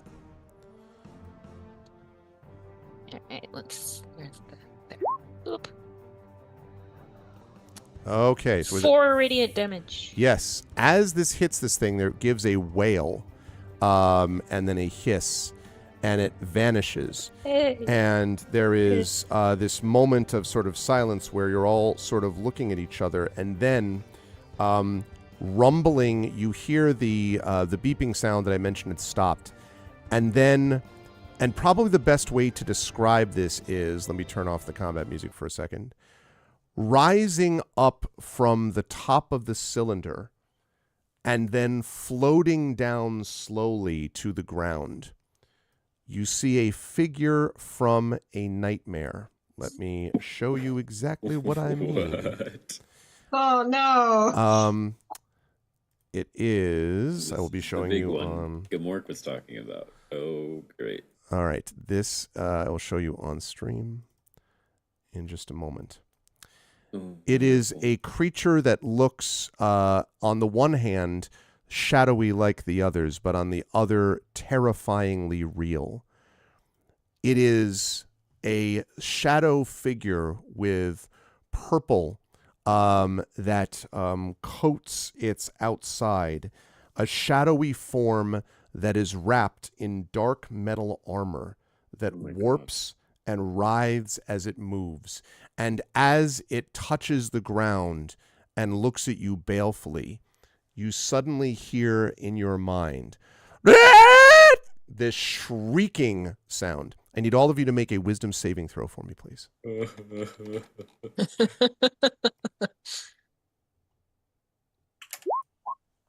Okay. Okay. Ooh, phew. I hope. I'm screwed.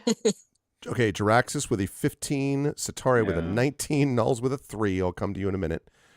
And Ro and Raven with 3 with even wisdom bonus. Okay. Wait, hold on. I have my modifier. Well, Yes. I was going to say, it might be good, but unless it's unbelievable. Nulls and Raven, this sound not only seems to cut through your mind, it is almost as if both of you feel this presence in your head. Is this a psychic hit? It is, yes. Okay. So I have a thing where if I'm hit with an attack that deals psychic damage, I can react to take no damage from the triggering attack. You know what? I'm going to allow that, even though this isn't technically issuing damage, but I am going to allow this because the effect that it has is there is this terrifying image, and I would say through your training, Raven, that you are able to sort of ward this off. But Nulls, this thing seems to be screaming at you through your dreams, and you are frightened of this creature, which means you need to, right this moment, before anything else happens, use your reaction to basically go into this room, to basically like just exit the room. Okay. Right here, you said? Yeah. And the reason for that is that like that's your full movement to get out of there as this thing looks at you all and then begins to march forward. And that's a good spot for us to take our break. You are watching the amazing Expedition from the Mysterious Peaks crew, which apparently has found the biggest badass. We will see what exactly this creature is and what they're going to do about it in just 5 minutes. If you like what you've seen and heard, please do cheer for for these folks officially in chat because Cheer will eventually come back to them financially, so that'll be a benefit. Otherwise, though, either way, hopefully you're enjoying this with Rhiannon, Toya, LaShawn, and Zach. Please come back to us in 5 minutes, about 9:40 p.m. Eastern, when we will be back with you, and we are going to deal with whatever the hell this creature is. Until then, thanks for watching and following, and hold tight. We'll be right back.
Beautiful. Lovely.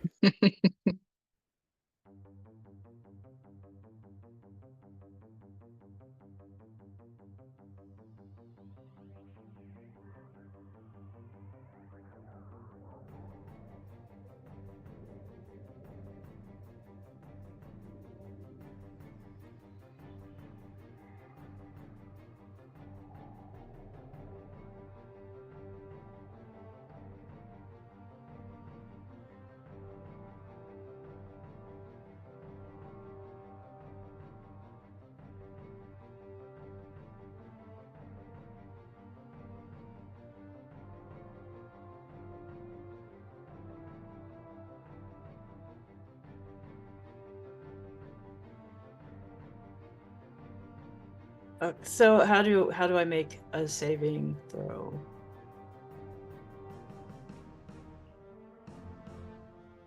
Okay.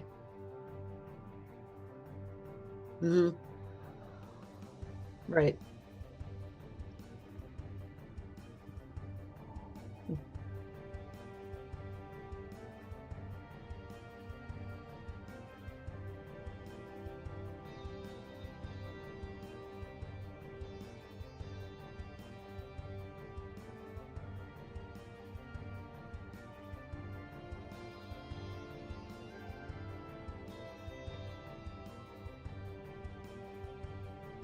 Thank you, chat. Sorry. My bad. No, I just forgot to unmute myself. They could hear me, but you could not hear me. My apologies. Thank you. Sorry about that. So anyway, the question is, as you sort of, as this creature sort of comes into play, we're at the top of the round. You don't know when it's going to be going, except that it's just done this thing when it first appeared. So the first to act is going to be Gamork again. The rest of you can be thinking how you want to deal with this thing. Gamork more or less has one general speed. I hope that's become clear by now, which is see evil thing, attempt to kill evil thing. So yeah. Gamork is going to run at it and growling furiously. Leaps upon it, but unfortunately is not going to hit this creature. That is a miss, which leads us to Jaraxxus. Jaraxxus, what would you like to do? Okay. And you still have your one image up, by the way, because the combat's still ongoing. So. Yeah. I have a potion of greater healing that was given to us. It has 2 separate doses. Okay. Is the note I put on it. Is imbibing that a bonus action? Bonus action, yeah. Great. I'm going to do so using one of its doses. So is this just a classic D&D potion of greater healing, except it has 2 uses? That is correct. Great. So I'm going to look that up real quick. I think is 44? Yes. Plus 4 or something like 44 plus 4, I think, is usually what it is. Oh, not greater invisibility. That might also be nice. Jaraxxus vanishes from view. You never see him again. D&D Beyond's search function. This is a well-known thing. Its search function is horrible. Okay, here we go. 44 plus 4. I will gladly take that. I'll do that right now. Okay, which means I'm back up to full. Back up to full. Looks good. Okay. Okay, so that's your bonus action. What about your action? Yeah, I'll imbibe the potion, say I've never had one of these before. Usually it's in the form of a syringe. And I will drink it, and then look at this thing. Is it... okay. Playing devil's advocate here, is this thing, like... Did this screech that terrified us? Okay, I guess that's enough. I was like, we are kind of in its home. Like, there could be something said about, like, it actually has not physically attacked any of us yet. We would be the first ones doing so, yet... You people are the problem. I mean, like, yeah, really... It's totally us, not the creepy metal shadow demon creature. Right.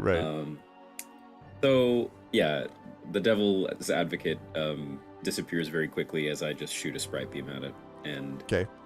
That's what I'm going to do. That's a 15 to hit.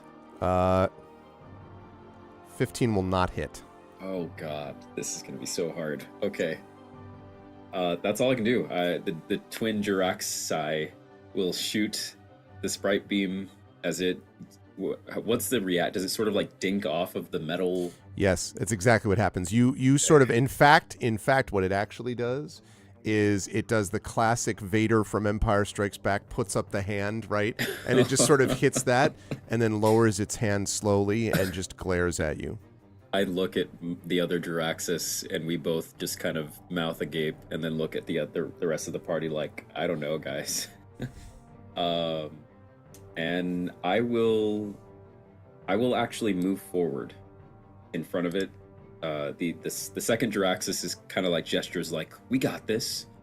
And Okay. because I'm at full health now and I have a clone decoy, I'm gonna try to get its attention. I'll say, hey, who are you? And I'll walk up to it. All right. That leads us to Sataria, who is up next. Sataria, good news is the shades are gone. Bad news is this guy showed up.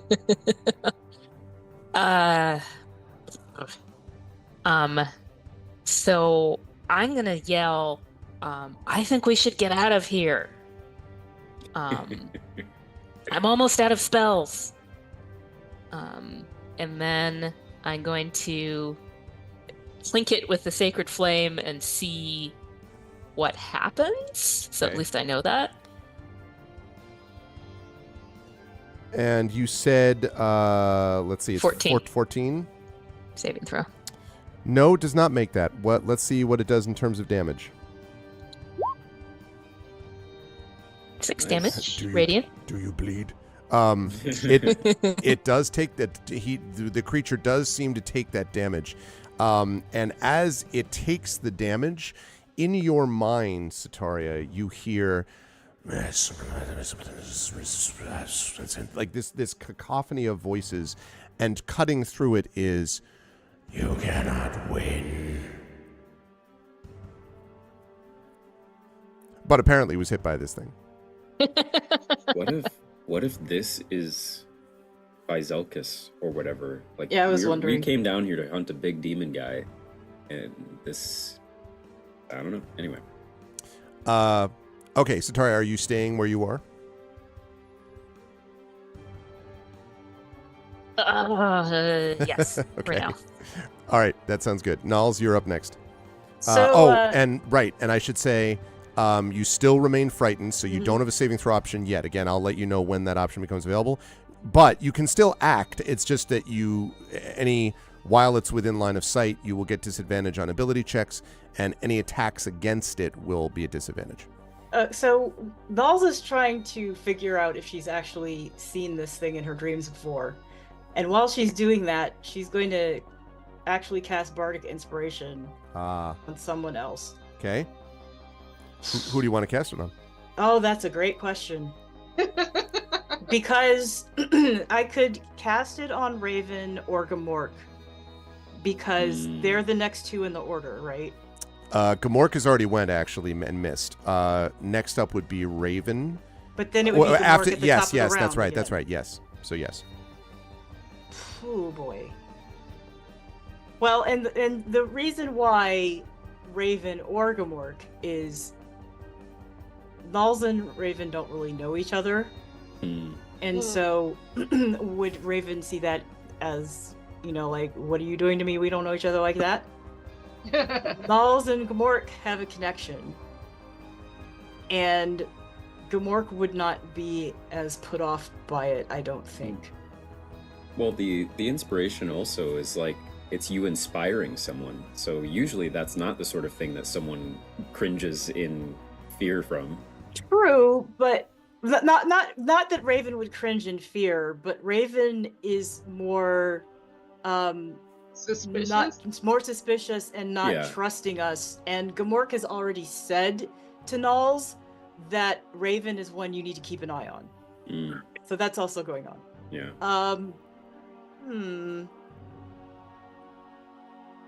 Yeah. So Nals can actually send her thoughts to other people. If I did that right now, would that be considered taking my action, Greg? Or would I just have to I guess it depends on what you're doing. Like if you're sending something that's just like, hang in there or something, that's fine. Yeah, I want to ask Raven really quickly. I think I would allow a quick back and forth. This has got to be, Yeah. remember, this is a 6-second thing. So this has got to be Okay. like a, So Nulls basically says Raven, sending a thought to Raven. I'm kind of useless right now, but I can help you out if you need it. Okay. Considering that she is right there, what can you do? This. What will you be able to do?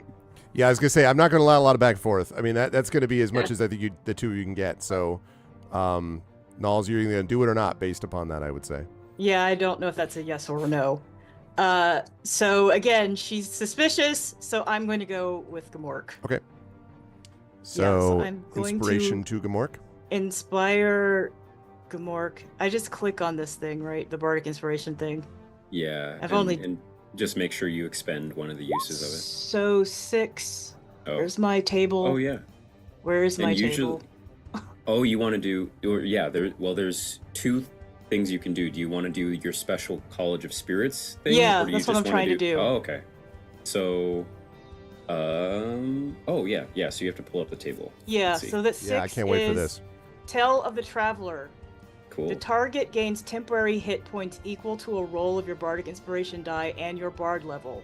While it has these temporary hit points, the Wow. target's walking speed increases by 10 feet and it gains +1 bonus to its AC. That's Nice. amazing. Okay. So I think how this is how the combo works, where you've used your bonus action to create that tail, that spiritual tail. In order to actually use that tail on someone else, you have to use your action now. This is the thing that's happened where it's you basically create the tail and you bank it with a bonus Right. action, and then when you want to spend it on someone, you have to use an action. I clicked like the Bardic Inspiration slot because I've got 3, so I clicked that. So you Right. got 6 temp is going to go. If you still want to do it to Gamork, which is fine, you have an action. You can move back up to the door and do that because you're allowed to do that. That just your reaction meant you had to run out of the room. Yeah. So assuming you're doing that, go ahead and move up to the door. And Gamork Right will here? get an additional 6 temp. Yeah, Right there? exactly. Yep. Okay. So you can actually see Gamork. 6 temp, and then the 10-foot speed. Okay. Wow. Do you And- say anything to Gamork, by the way, when you do that? Since you still have technically what the would speak I with say animals to up. Gamork? Yeah. I know what you want to do, so just go ahead and do it. So Gamork is Wow. kind of like this, and Gamork is like kind of does the neck crack almost thing. Okay, we will see what happens when Gamork goes. Good work, Nulls. Raven, That's awesome. you are up standing next to this Mhm. monstrosity. Okay. You see the pulsing lights below the cylinder, behind it on the cylinder behind it. Okay. Well, I'm gonna cast or do a synaptic recoil. Ooh. Ooh. Tell me more. Synaptic recoil is basically it is 1 action, and they're right there. So I unleash a wave of psychic feedback within 1 creature of my choice within range, racking it with a terrible pain.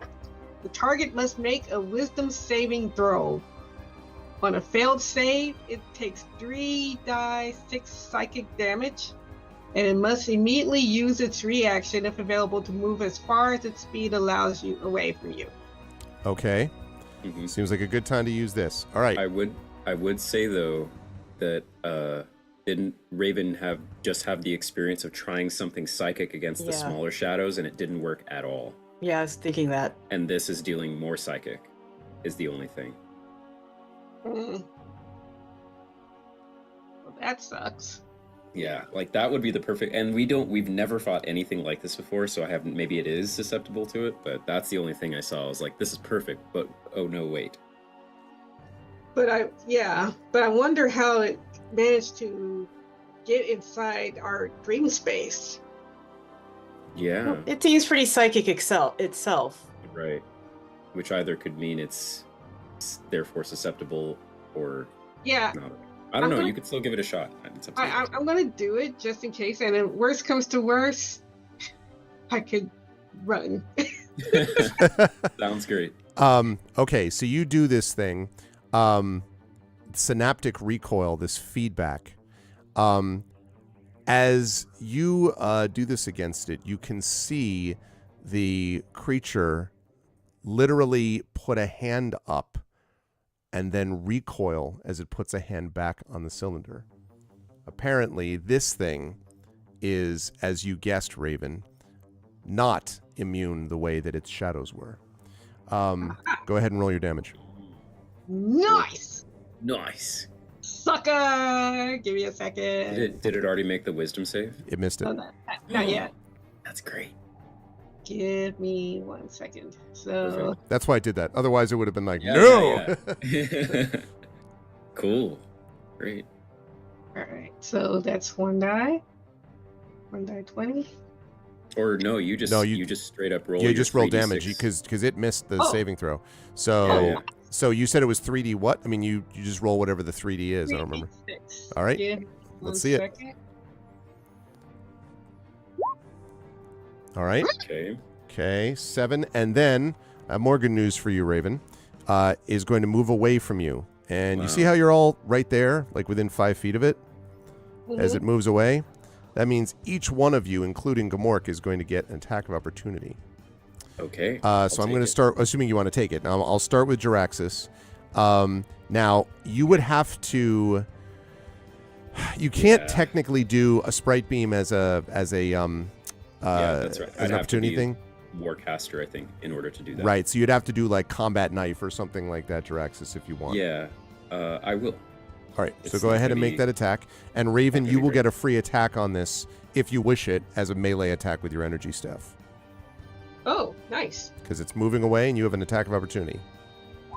Yeah, that's a 12. That's not gonna. Not going to hit. Yeah. Let's see how Raven does. Give me a second. And then I'm going to tell you what Gamork does. Related partially to what Nalls just did before. Oh, I was gonna say too. What was the temporary HP that you gave Gamor? 6, it Oh, looked that- like then. So Oh. the leaks thing. Apparently not, Raven. It's not going to work Yeah. out. Yeah. Right. Riff.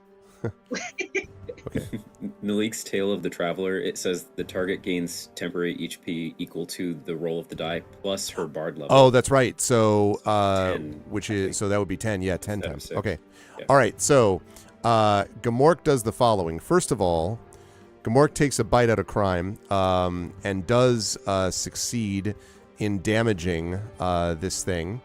And then, as the creature moves away, Gamork sort of glances with its blind face back in your direction, and then what everyone else hears as, but what Nalls clearly hears as, runs after it. Now remember, normally it can't do that, but you just gave it this traveler badassery thing.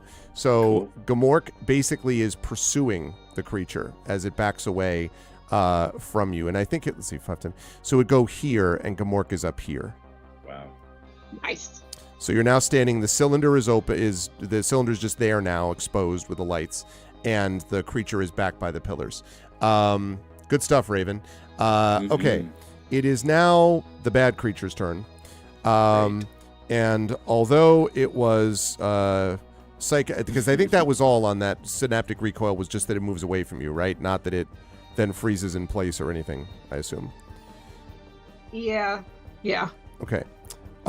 So it looks down on Gamork and brings down, first of all, a claw upon him. That is going to hit. Boy, yeah.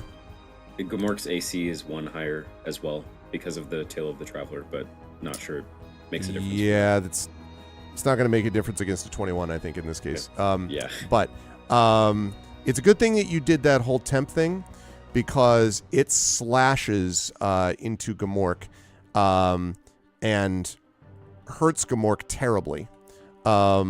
Obviously, you don't know the exact numbers, but it slashes down on it, and then looks down again at Gamork and misses with its other claw. And its other claw, as it slashed down, was glowing purple. But Gamork is just able to stagger out of the way. But Gamork looks badly hurt. Okay, which brings us up to the top of the round, and Gamork actually gets to go. Gamork... Gamork is not in the business of retreat, so Gamork is going to attack again, is going to hit again. Man, Gamork has been on fire this round. Okay. And is going to damage it, but not destroy it, but is going to damage it. And as it hits, again, you can see this sort of burning around Gamork and around the creature as they are sort of connected to each other. Okay. Now, past that turn, I should mention also, Nulls, that after the creature's turn, your frightened condition passed. So you were no longer frightened. It was just beyond the end of its next turn. So you did not require a saving throw. Draxus, you were up next. Sataria is on deck. Okay. Yeah, Draxus is, although I may have just expressed several mumbles of hesitation, Draxus is feeling it. He's seeing the wolf charge forward, and he and his single clone feel confident.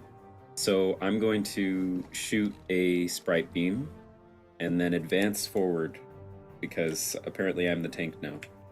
Or trying to be. Oh man, that's only a 6. Not with a 12, I'm afraid. That is a miss. Okay. Or, yeah, a 6 on the die. And then I will advance forward. I mean, you could... where do you want to be? Because you could... Yeah, if you want. I'm thinking... Is this within melee of it? Yes, it is. Okay, I will hang out here next to Gamork. Okay. And try to make myself an appealing target for either me or him, so that we can duo tank this. Gotcha. And no other bonus at the moment. That's my turn. Then Sataria is up next with Nulls on deck. Sataria, what do you want to do?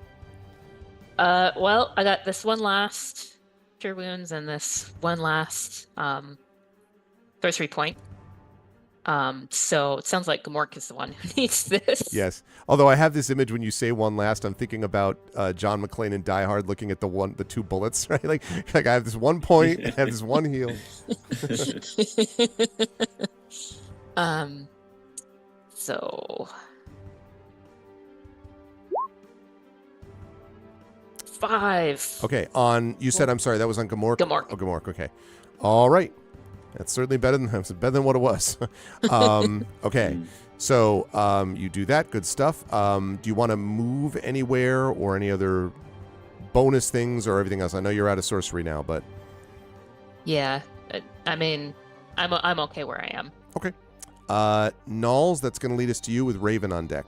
Nulls, what would you like to do?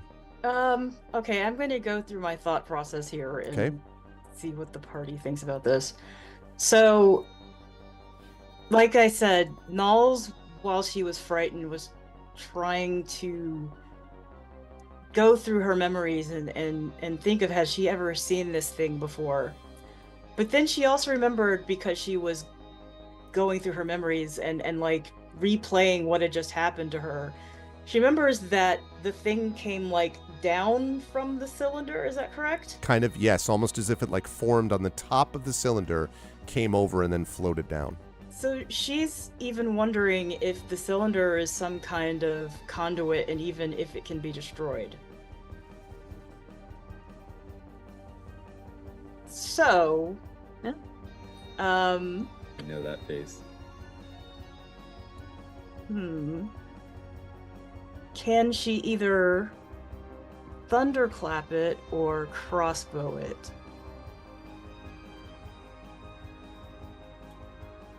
Thunderclapping it, she'd have to be within 5 feet. But crossbowing it, she'd have to be 80.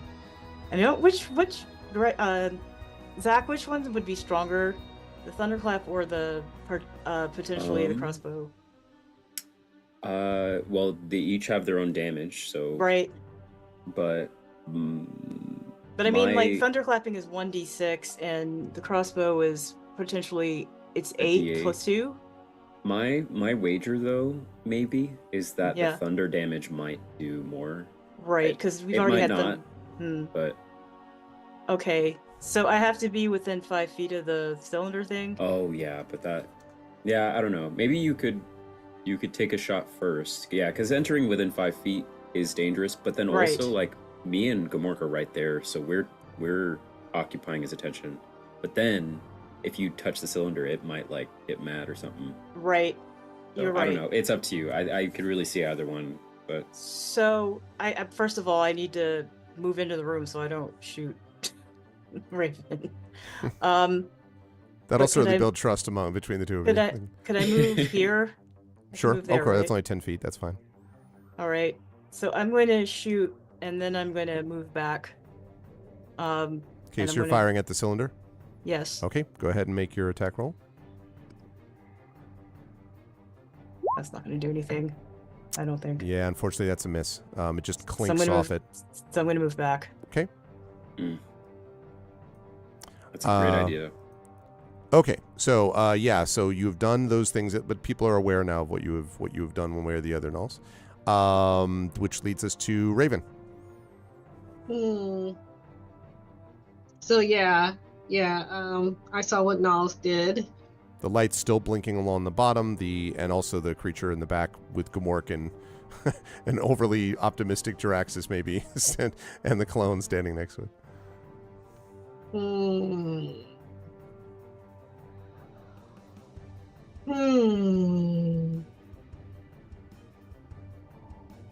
Let's see, where am I? I'm by the. Let's see. I guess the question is, do I attack the cylinder or do I send another psychic? The psychic thing seemed to be working on the creature. I'm going to let others attack the cylinder. I'm going to send another mind spike. Okay. Or rather, yeah, this one would be Your first one on this, right? Like, because you did a synaptic recoil, I think, on the last Yeah. time. Yeah. Yeah.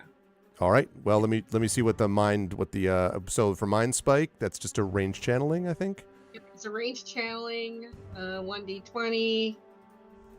Yeah. So, Yeah. Your rolls are great. Yeah, rolls have been very good. Before we even get to the bonus, that will hit. Okay, so what does mind spike do?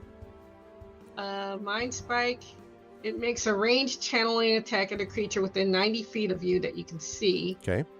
On a hit, this creature takes 2d8 psychic damage Okay. Wow. and must succeed on a wisdom saving throw, or their movement is reduced by half until the end of their next turn. Okay. All right, so go ahead and roll your 2d8.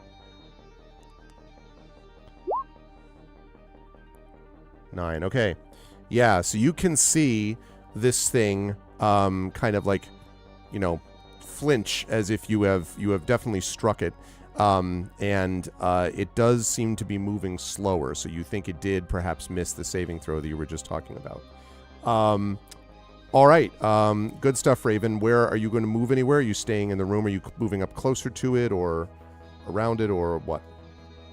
I'm going to move closer to the cylinder. Okay. So you move closer to the cylinder, and the creature, as you hit it, you heard this sort of, again, the kind of hissing, "You will be melted into my mind." This among all the voices, and it reaches out a hand, and you feel as if something internal is being sucked out of you, Raven. Let me see. First, we're going to see if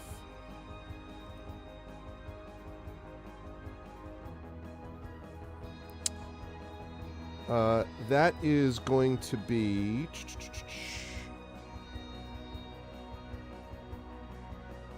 That's a 16 to hit.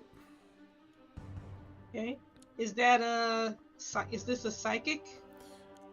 No. Okay. It's not a psychic attack. Right. Unfortunately. Is 16 enough to hit you?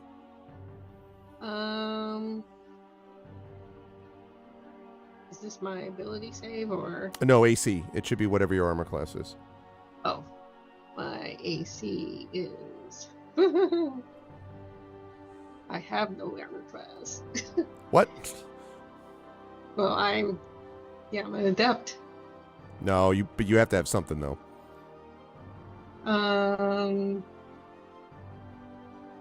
Well, for the most part, yeah, it hits me.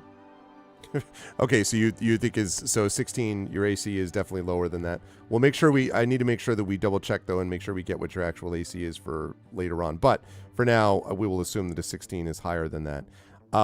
So I need you then, please, to make a Constitution saving throw. You're going to take some damage, and I need you to make a Constitution saving throw for me.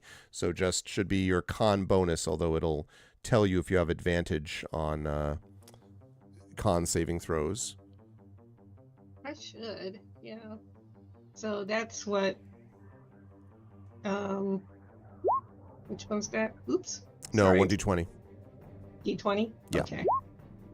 D20 plus. Better be a hell of a 4. con bonus. Yeah, 10. That's not enough, I'm afraid. So you are going to take 7 points of necrotic damage, and your hit point maximum is reduced by 7 points.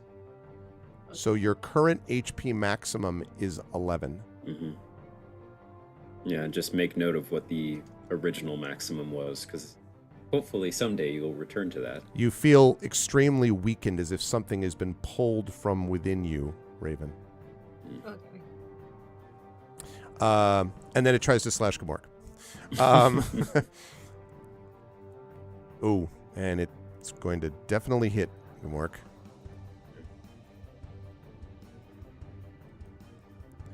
Slashes Gamork's side, and Gamork, kind of growling, sort of tries to grip the arm, and there's a moment where the creature lifts up, so like Gamork is grabbing, and with its hand pulls out, like basically rips away Gamork's jaws from around its arm and holds it by Gamork's neck. Now remember, Gamork is a huge wolf. Takes it and slams Gamork to the ground, and Gamork lies lifeless on the ground. Okay. That leads us to the top of the round, and Gamork's going to be making what we like to call in the business a death save. And looks in very, very bad shape. And that's going to bring us to Jiraxis. Okay. I think Jiraxis, seeing this, would look up at the creature and kind of do almost like a tackle sort of thing. But I think that's going to come in the form of the push Esper ability or Esper talent. So I'm going to... and I'm just going to look at it real quick. I believe I have to make a ranged channeling attack, but because I'm right next to it, that would have disadvantage, I believe. Let me just double check. That would be right, unless you backed up again. Yeah, which I might end up doing in order to not be at that disadvantage. So push says, here it is. A gravity wave lashes out from your hand at a target within range. Make a ranged channeling attack. On a hit, it takes force damage. Okay. Yeah, Jiraxis is going to look down at Gamork and then just look back up at the creature and go, "Ugh!" And I'll back up here in order to get a good lineup, I guess. Okay, 23. That definitely will hit. Great. So that says it takes this amount of force damage. Oh my god. 1 point of force damage. And he has to make a strength saving throw. DC is 14. Does make it. Oh gosh. So all right. holds on. Am I able to step back into melee with it? I'm not sure it'll matter. No, Probably. not if you've disengaged as your move and then took your action. So, Okay. you could if you were willing to take an attack of opportunity. No. But I'm assuming you wouldn't. So, Yeah. okay. I'll just stay where I'm at, and Jaraxxus will shout back through. And does this creature showing any signs of wear and tear or damage? Yes, it looks like it's been. Yes, it looks like. I mean, it's all. A lot of it's internal, but it certainly seems like it's wobbly and slower than it was.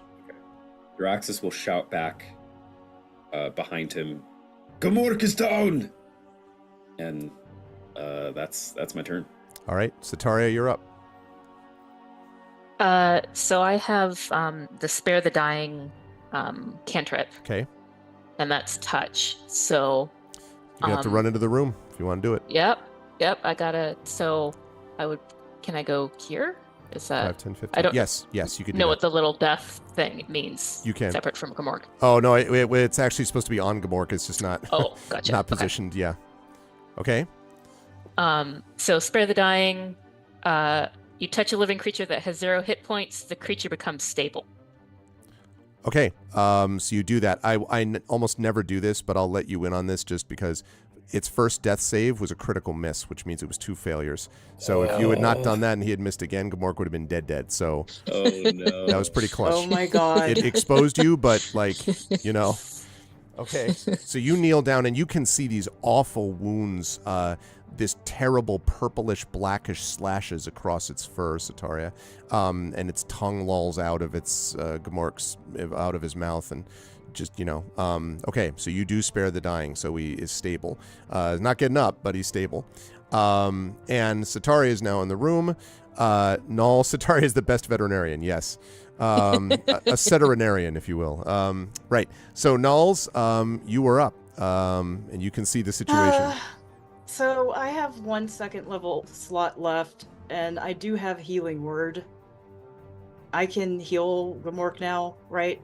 You could, yes, for sure, and it would start at 0. I think Healing Word, touch or sight, line of sight. It's 60 within 60 Within 60 feet, it is line of sight. So yes, yeah, you could do that, sure. Now, I mean, the other question I have is, because of course I don't know this, that the creature would attack him again. Maybe. Because the thing I want to do is also attack that cylinder, but I don't know how safe Gamork is at the moment. So... Well, Gamork is still down on the ground, and we are still threats, so my thought is probably that this metal guy is going to attack us. If you do Healing Word Gamork, and suddenly Gamork's now a combatant. Right, he's also again, a target again. Yeah. Right, so, okay. I'm going to leave Gamork down now that he is stable. I'm going to run in and shoot at the cylinder again and then run back out. So can I come right here so I'm not in Raven's way? Yes. Right, so I'm going to come right here and try to actually shoot this thing. Okay.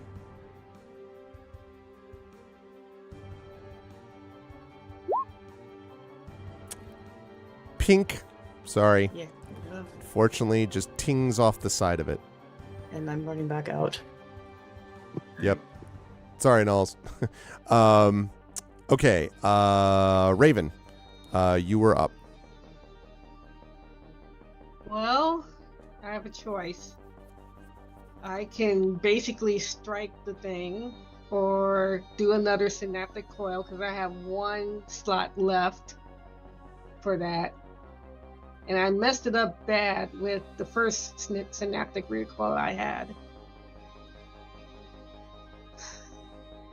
You could do that, or what else are you thinking? Actually, no, I am going to do that, at least because it will try and flee again, and if it will flee away from Gamork, the better. So yeah, I am going to do the synaptic recoil. Okay. All right, so it has to make a... Was that wisdom saving throw? Yes.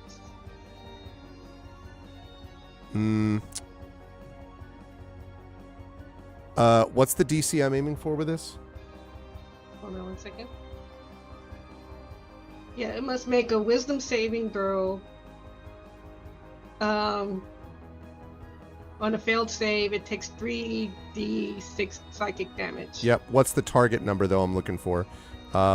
Is it... is yours 13, 14? 1 second.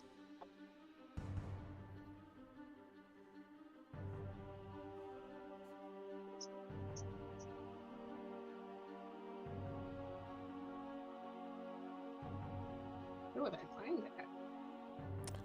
That would be on the 3rd page of your PDF in the top right corner where it says Esper Power Save DC.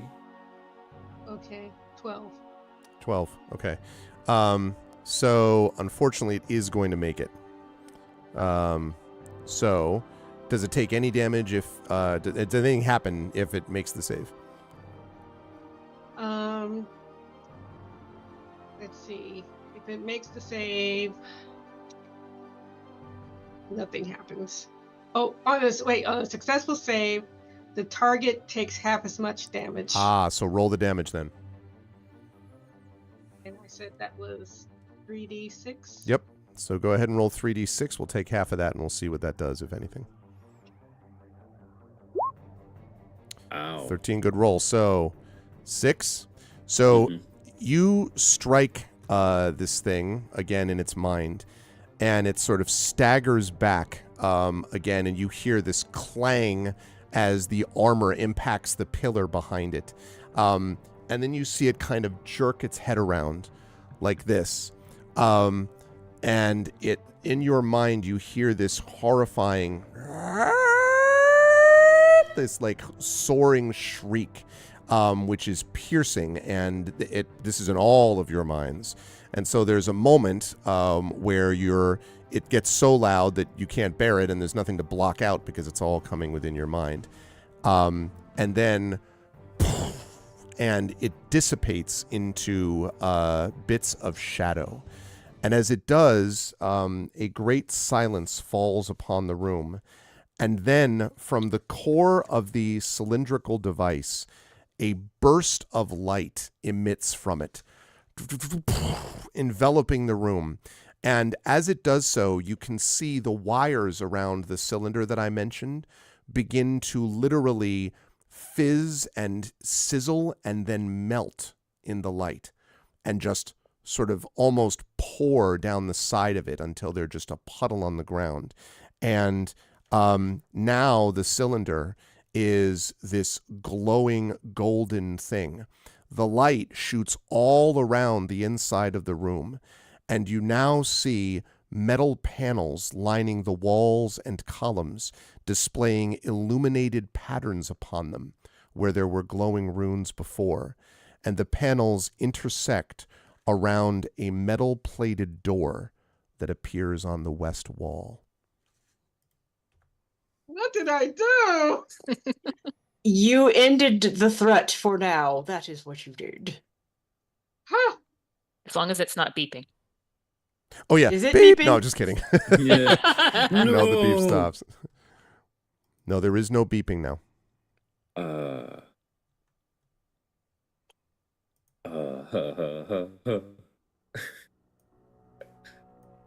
You're Okay. welcome. Can we heal up Gamork? I'm out. Well, we have that other health potion. Jiraxis sort of nods his head, but then he says, well, to be honest with you, I mean, I'm at full now. Is anyone else hurt? Can we rest? Yeah, I was going to ask that too. Can we actually rest? Because Because we're going to be in if- bad shape if we can't rest. If we rest, he'll heal up anyway. We might Yeah, as well exactly. save the potion. Right. Yeah. If we can rest, sure. But I didn't know if we could. You can certainly you can try a short rest for sure. I don't remember. I think you had long rested before you came in this I think room. And for the sake of consistency, I'm going to say that I can't really have like, you can rest, but you can't rest. Wait a minute. Wait. We long rested before we started this part of the thing, but like when you mean like we were standing in 3 and 2? No, not there. I'm talking about before you came into this dungeon, Right. area. Okay. That's what I meant. And you can only do one within a 24-hour period. That's why I asked the long rest. Okay. Oh. The short rest, though, is a whole different matter. Well, that short you rests don't consider. help me, so Well, I mean, yeah, short rest isn't gonna. I don't think a short rest is going to help either. But would it help Gamork at all? Sure, because if you take a short rest, it means that you will be able to spend one, or Gamork in this case, would be able to spend a hit die to restore a little bit of health. But that does mean that's an hour of time, just so you know. Usually between an hour to 4 hours is short rest. So you'd be here presumably a couple hours. Although you could also, if you mostly just want Gamork to get the rest, you can do that. And just make sure that you're protecting him. It's not like he's going anywhere. He's unconscious at the moment. And like do a little bit of exploration around the room if you want. You could do that. But again, just be aware of the time frame that we're talking about, an hour or two. So is it best to do the short rest or just give him that other healing potion? Jiraxis kind of looks around and says, well, hopefully there are no threats here for an hour. If we can rest and get him up, I would rather save the potion for if we are in a situation where resting in the middle of being attacked is not an option. Yes, right. Well, let's explore and let him heal up then. Okay. So the one thing that I want to note, two things actually. One is that Raven, right next to where you are, in the place of what used to be this device, I mentioned that it's sort of melted and there's just a puddle. There's actually like debris and scrap down there now, and it's obvious that this column was covered over by these other things, whatever these wires and cables were. And so there's a scrap pile there. So I'd like you to make a perception check for me, please, Raven. As for Gamork, after a couple of hours, Gamork will have a few hit points restored, at least enough to be able to move and travel. But go ahead and do that perception check for me, Raven, and then I'll mention one other thing, and then we will close up shop. No, perception would be a D, unless I'm looking at the wrong thing. What am I looking at? I had the wrong scroll. Never mind. Wow, you critically succeed on your perception. You see all. In the middle of the scrap pile, Raven, you find a glowing yellow diamond. And it is not particularly large, but it is very well shaped and formed. So it's not just kind of like just dug out of something. But almost certainly, Raven, you would recognize this as you don't know what it is, except that you've seen things that are used to power other things. This has got to be an energy source of some kind, maybe that was being used on this machine previously. I look around. What are the others doing? What are the others doing? And I'll mention one last thing after that. Well, Knowles is looking into the room, and Raven is in her line of sight. So... Yeah, I mean, well, Knowles, you could come into the room at this point if you want. I mean, could come into the room. we're not in initiative, so. Knowles is just gonna You said there's metal plating around the room? Yes, on And this there were runes and things that popped up or something like that? Yep, which actually ties in the last thing I was going to say, because over here there is a metal door that has been revealed. There are no markings or handles on it, but there is a glass dome that is mounted on the wall to the right of the doorway. Oh. Okay. well, we don't want to be messing with the door until Right. we're ready to go. Which means as you are looking at the battle area, badly, exhausted, etc., but you are in a chamber now that is bathed in a golden light as opposed to the shadows it was previously. I will also mention to the players just because I want them to take a look at this in between sessions, that they have leveled up to level 5. Oh, lovely. So will that take place? Not until after this next little section, but it's going to be in between. There's a little bit of a coda, which we're not going to do now, and that will lead us up to the next portion of this adventure after Shadows and Twilight, which is sort of the aftermath of all of this. But I wanted you folks to have that's the coda is going to take. Yeah, exactly, because the coda is going to be like a half hour to an hour, I would guess, next time, and then we're moving into the next stage. So does Gamork also level up? Well, of course. So that means he's going to be healed, completely healed then, right? Now he is Gamork. You know what I'm saying? No. But no, you're going to have to. You won't get the benefits of that level, the level 5 stuff, until we get past this little coda. But I wanted you to start looking about that regardless. Excellent work today, folks. This was a difficult combat, and some other difficult things that were associated with it with this place down here. And I was curious to see how people were going to handle it. The Gamork stuff, when I saw the critical miss, I'm like, well, because literally, if it had not been the Spare the Dying combined with the healing word, I mean, Gamork probably would have died. I mean, because the chances are, he makes one. He could have made, I guess, 3 death saves in a row, but if he misses one of them after that critical miss, then he's out. And Gamork was like pretty clutch in that fight with a lot of hits that Gamork was getting, as many of you were, I should say. Like the psychic stuff. Good call, by the way, Raven, because I wondered what people were going to say, that it does not affect the shades, but it did affect that creature, and you all sort of puzzled it out. I will say that I'm going to be a little bit more strict going forward about the long interactions about what do you think we should do in the middle of combat. But I let that go in this case, frankly, because I was really interested in the discussion, and also because I think it made sense given the sort of circumstances. But just be aware, we'll have to not as much interplay during the combat. That said, though, but I mean, all of it was a good call. The idea that this thing was appearing in your dreams and in your mind, and thus maybe was more subject to that. Turned out that was the case. So good work from everybody. I will start with Zach on the bottom right. Zach, great stuff today with Jiraxis. That mirror image was pretty clutch, because when there were 8 of them out there, I was like, well, that's a lot, and these things packed a punch. But thanks to the mirror image, you managed to hold together for long enough, thanks to some heals from your companions as well. And then I loved the image. You reminded me a lot of Galaxy Quest, where what's his face, the Grabthar's hammer guy, after the guy dies in his arms, right? And he's just like, and he does the line for the first time seriously, like, by Grabthar's hammer, and then he like runs at the alien. It was like, That was what it reminded me of. And I wish the push had hit narratively, but it didn't, so I couldn't do it. But nonetheless, it was fun to see that. How did you feel about session today, Zach? Where will the fine folks find you next? Session today was great. Lots of combat, which I didn't necessarily expect. I was thinking we would be hitting puzzle land, which we did a little bit with the circuit board, but yeah, just shadow ambush for sure. And I think it seems like maybe we're getting to the tail end of this dungeon, so that's encouraging, and whatever the heck the thing we just took out was. But yeah, it seems like the metal coils and stuff was just, it's almost like we peeled back a banana or something, and the pillar that was inside is the true thing. So we did something good, maybe. And level 5 is going to feel great.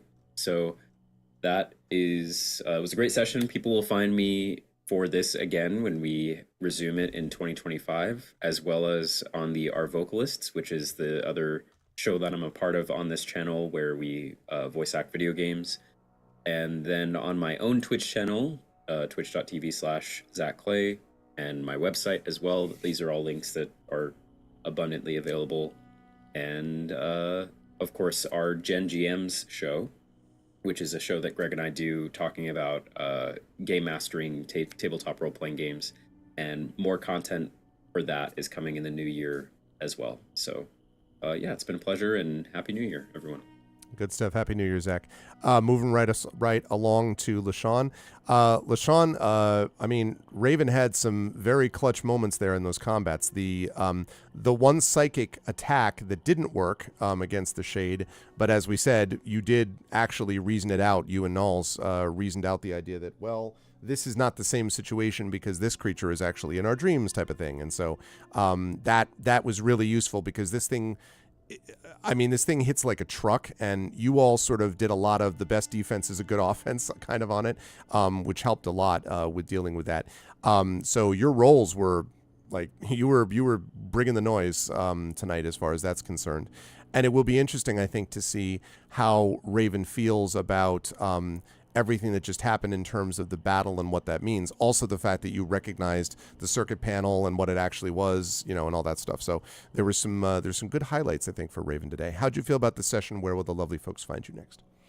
Yeah, I liked it. It was a lot of fun because I got to unleash psychic carnage, which at first without it it was like that moment of recognizing like the head shadow could be harmed was like, okay, let's go. Yeah. So yeah, and I was also trying to play in with the tension of Raven is still suspicious, and I think it's cool to leave her at this point of where she recognizes Diamond, and it's like, what does she do? Does she take it? Does she not? Yep. And don't let me forget that diamond's sitting at your feet, okay? Because it's right there. It's right there. So yeah, I don't know what she's going to do. It'll be very interesting to see what happens next. Yep. So people can find me. They can find me on Facebook. They can find me on Blue Sky underneath T-Bone Jenkins. I am moving away from Twitter, so people will just basically find me at those places. And I do also have a newsletter, a Substack newsletter at wanik.substack.com, as well as a Patreon. Just search for my name under Patreon, and I'm there. Good stuff. And I believe, yes, we have those things also in the Expedition Crew command, which we just put in as well. So so thanks, LaShawn. Happy New Year. And excited to see how things happen in 2025. Hi, Prince Justin. Moving right up to the top right. Toya, good stuff there. Also some good ideas with the cylinder. And in other contexts, I think there could have been some value to that. There was a little bit of both of you. Everyone was kind of like, well, do we go after Guy or do we go after the cylinder or what do we do? So there was that to think about. But then that the biggest thing, honestly, that was in the first half of the combat was the Thunder Wave. Dropping 3 of those guys and badly hurting 2 of them way undercut what they could do because they were not too difficult to hit, but if they hit you, that was a lot of damage they could do. So that was a clutch. You've tried Thunderwave before and it hasn't been the right moment. This was definitely the right moment. So that was good stuff for the Thunderwave. So how did you feel about the session and where will the fine folks find you? Well, that was definitely my best damage roll. Yeah. for Thunderwave ever. Yep. I am also very, very, very, very, very glad that Gamork is not dead because that would have made me very, very sad. Me too. That's my buddy. I will be back here as well in 2025. Like I said, I lurk a lot. I'm not on the internet very much, so you'll just find me back here. And you should get all of Toya's stuff because Toya is a wonderful writer, teacher, and obviously role player and all that. But you can find the links there in that spot as well. Thank you. Happy New Year, Toya. Last but certainly not least, Rhiannon, also great stuff from Sataria. I swear to God, I was thinking, like I said, the diehard moment of just, I have these bullets left, except in your case, it's heals. You had some really important heals, though.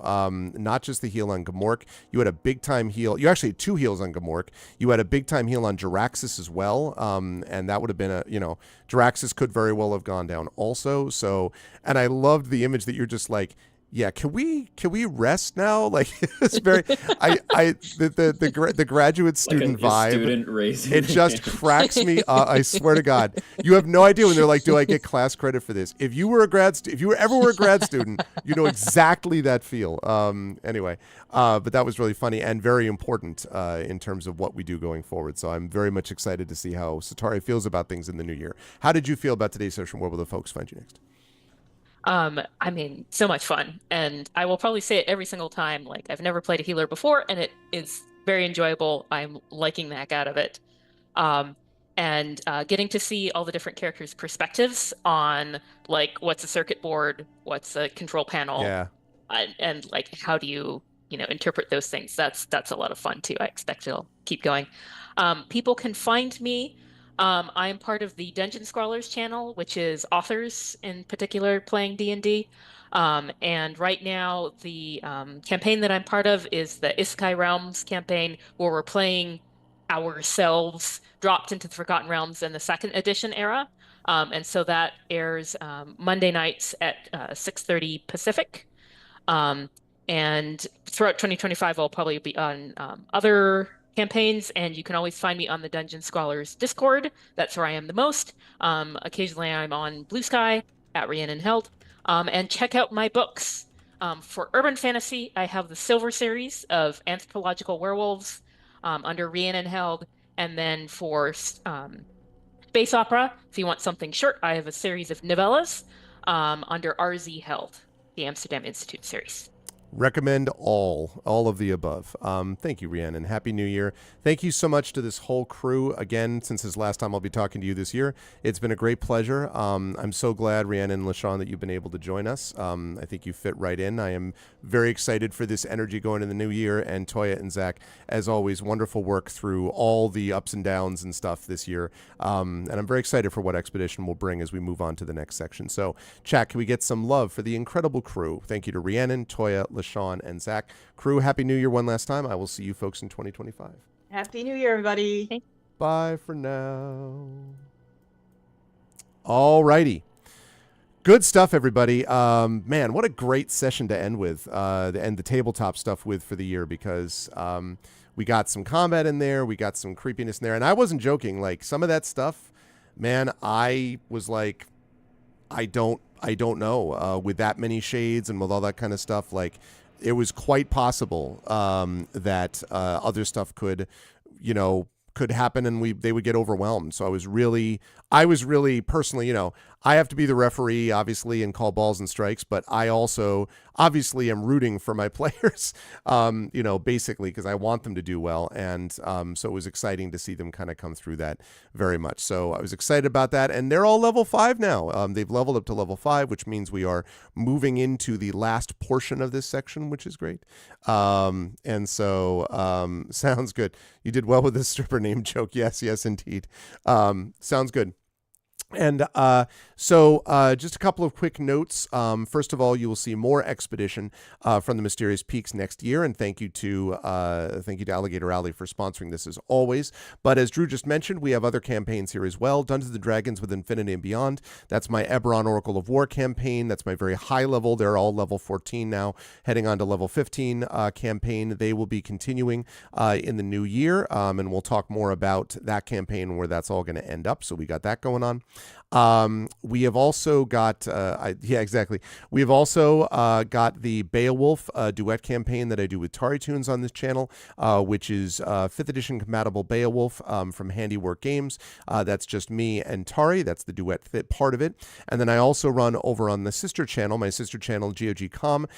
We do By the Dice Roll is doing a Ghosts of Saltmarsh, which is in the Greyhawk setting campaign. So that, along with this, marks all those campaigns. And then we also, of course, have the Community Dungeons and Dragons campaign, which Drew is a part of, that runs here as well several times a month, that is doing Waterdeep Dragon Heist. So there's a lot of tabletop play to be had around here. So if you like what you see, please spread the word and let people know. In fact, I am even wearing today, I got this for Christmas. Did I show you all this? I don't think I did. No, I did show this already, which is the tomato line. I did show you this. I showed you this shirt. Yes. I don't remember if I showed you all the shirt or if I just showed it to them in the green room. Did I show you all the shirt? It's been quite a session. Anyone? Did I show you this shirt? I got this for Christmas? Anyone? Does anyone remember? Did I? Maybe. No one remembers? You weren't here for it. Okay, I think it was just the green room then. So I got, so I think it was just the green room that I did this for. So I got this shirt for Christmas. So it's D&D, and you can see that it says strength is being able to crush a tomato. Dexterity is being able to dodge a tomato. Con is being able to eat a bad tomato. Int is knowing a tomato is a fruit. Wisdom is knowing not to put it in a fruit salad. And charisma is being able to sell a tomato-based fruit salad. So this is a little bit of an inside joke because, as people will know, if you've watched me for a while, I don't like tomatoes. In fact, I dislike them quite a bit. And so my family gave me this thinking that I would find it funny because of the whole tomato angle plus D&D. So I was like, this is pretty cool. So that's the shirt that I got. The one of the shirts I got this time. But it was a great tabletop year. I'm going to talk more about this when I get to the end of the year show on Tuesday. But it was a great tabletop year, and we do a lot of it. So please spread the word. I'd like to think, this is not casting shade on any other channel, but I'd like to think that we have one of the best tabletop role-playing channels on Twitch, just because I think we have an astonishingly great group of amazing players. All the campaigns are different. They all have their different chemistries. They all sort of kind of work in different ways, and they're all really effective at what they do. And I'm very lucky that I have those folks to be able to DM /GM. So I'm excited for more. And also in the new year, by the way, we will have a new Star Wars campaign launching. I should have mentioned that, which is going to feature the old West End Star Wars game. And that's going to be GM'd by John Helfers, using scientists from the Damon Runyon Cancer Research Foundation, who started this during ArvCon. It's taken quite a bit to get it all arranged so that we can get this scheduled. But once a month, I believe, starting in January, I hope, we will actually be starting this and running this once a month. So that's going to be a lot of fun too. So very excited for that. It's going to be good times. So they do eat some tomatoes. My family is mixed on this. Some of my family likes it. Some of them don't. I am one that does not. So, but anyway, fingers crossed on that Star Wars. So I will talk more about all of the end of year stuff when we get to the end of the year, but it's not quite there yet. We will be, only once a month. That's the most we can do. It's hard enough, Drew, to get 3 busy cancer scientists, like cancer research scientists. Getting them together in a room for a couple hours a month is already a pretty extraordinary feat, honestly. So it's the best we can do. I'm grateful that we have them for when we have them, to be honest with you. That's why it's taken so long, is just getting everybody scheduled. So I honestly can't complain. So it'll just be the one time a month, which is better than 0 times a month is how I'm looking at it. So, so we will be back on Tuesday. I'll be off Sunday, Monday. We'll be back on Tuesday at noon Eastern for my Game of the Year show. This is my wrap-up show where I talk about, first of all, I'm going to rank all the games I played in 2024. There were quite a number of them. I will rank them from lowest to highest, and I will also then talk a little bit about what the year of 2024 was like, both for the channel and for my writing and just me as a person and for the Arvanauts as a community and all that. And then I will talk a little bit about what 2025 will bring and about what we're looking at for the next year to come. And so we'll talk about that also. My lung capacity is amazing. I'll take that as a compliment. I hope that is true. But anyway, so I will do that. And that is going to be happening on, okay, well, good. Thank you. I appreciate that. So that's going to be happening on Tuesday, again, from noon, to about 3 p.m. Eastern. We'll be doing that. And so definitely stop by for that Game of the Year show, what will win my Arvin's coveted top game of 2024. Then at 4 p.m. Eastern, I'll be over on GOG.com, with Pen and Pixels, the last stream of the year for me, where I will be doing a final stream of Songs of Conquest Final for 2024. And then that'll be it for the year. And the next time I'll see you after that will be Thursday. For those of you who have been watching me play Beyond Shadowgate, I will also be doing an interview with the lead writer and one of the developers and the producer of Beyond Shadowgate, a guy named Christian Mosley, who's joined us in chat a couple of times. And he is going to join me on Zoom with a video call. And I'm going to be chatting with him about the development process, about aspects of Beyond Shadowgate, that really awesome game. And then I'm going to be playing some of it on Thursday night as well. I think I only have maybe 2, maybe 3 more sessions of Beyond Shadowgate, I think. That'll be happening on Thursday, and then we'll move into the weekend. And I don't know yet what next year will bring in terms of when I'm scheduling everything in January, because it's not even 2025 yet. So I don't even know what's happening next month. So we will see when that happens. But very excited for 2025. A lot going on with my writing right now. A lot going on with stuff happening in February. I just put in for all of the panels that I'm interested in at Boscone, which is a big con that's held, a science fiction and fantasy convention held in Boston every year. I've got Farpoint in Boston. I've got Boscone in Boston. I have this big, in fact, I think I can show this off. Let me see if I can. Can I? Let's see. Yes, I can. I will show you this poster chat because this poster was actually done by my daughter. So in February, I'm going to have a special event at my university, which is hosting and funding, in fact, a presentation, a kind of an event, a storytelling event featuring 3 awesome storytellers. And let me put the number up there. Let me put the image up there, I should say. So let me put it up here. Hang on a second. Right. There we go. Hold on. That's very oversized. Wait a second.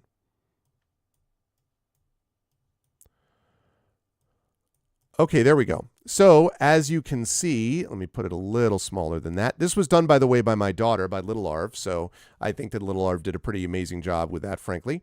But there it is. It is a Time for Tales, International Storytellers in Conversation. It features Brian Talwara, who is an award-winning Lao American writer, poet, and president of the Science Fiction and Fantasy Poetry Association.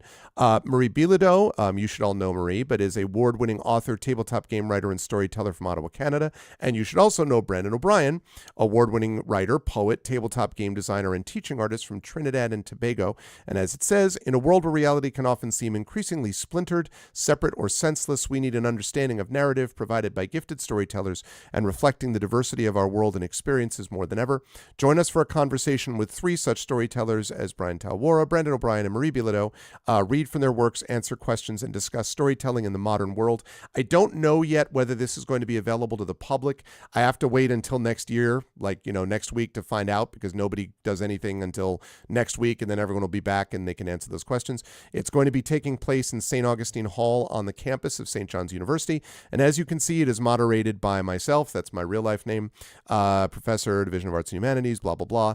I will be moderating it. So that's going to be happening in February as well. So we basically have Farpoint, Boscone, this thing, International Storytellers in Conversation, and that's just February. So it is going to be busy, busy, busy. And then I've got other stuff happening as well as we move in. Then we will have the finale of the Hearthglow podcast. And there's just going to be a whole bunch of stuff going on. So it's going to be I'm very excited for it, like all really good stuff in the spring, and all related to what we do here on this channel, which is about story and narrative. So but that is going to do it for me for tonight. I think we are going to do a raid, though, because it's early enough. A raid is very simple. If you are not a sub, you will be brought over automatically to the channel we're going to raid. But when we do, if you are not a sub, you're going to do this. The Arvanauts have landed, followed by Twitch raid. If you are a sub, you're going to do this. Arvany Hype, Arvany Roar, Arvany Witch, Arvany Woe, Arvany Smug, Arvany Love, Arvany Blown, all the Arvanys that you have when you are brought over automagically to the person that we are going to raid, which I will tell you about in a minute when we actually get there. But otherwise, that is going to do it for me. I want to thank everyone who watched tonight. If you liked what you saw and heard, I hope you will follow the channel. I hope you will check out our YouTube with !ArvTube. Please do subscribe to me over there. It's free to do that, but it really helps us out. And we are at a new record. Every new subscriber is a new record for us over there. We're trying to get to 1,100 subscribers, I should say, by the end of the year. We're almost there. We're like I think we're at like 1089 or 88 or 89. So you followed, not in a creepy way. That's the way I like it. The non-creepy follows, Sean. So yes, 1088, 1089, something like that. So please do follow and subscribe over on YouTube. That would be great. Discord is !ArvCord. You can hang out with the Arvanauts in between streams. Twitter, !ArvTweets. Like LaShawn, I'm moving away from that too. I'm moving towards Blue Sky, and that is !ArvSky. So please do follow me over on those social media platforms, especially Blue Sky. Also, you can check out my TikTok, !ArvTalk. The website for this is arvaneleron.com, and don't forget Hearthglow. And please also don't forget the Gen GM's show that Zach made reference to as well.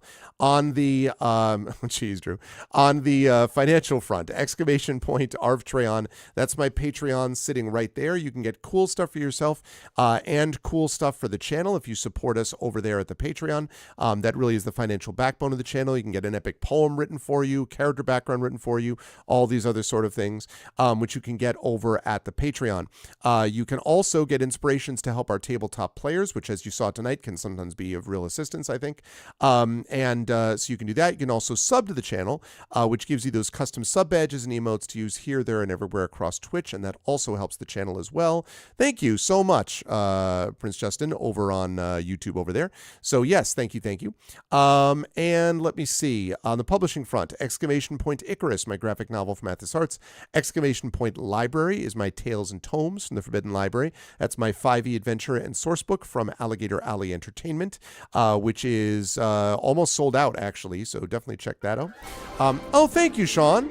See, and I asked for it, and one of you was nice enough to be able to come through on this occasion. A new sub. Thank you so much, Sean. Enjoy the emotes. I appreciate that very much. I hope you enjoy, and we hope to see you around here quite a bit. Thank you so much for that.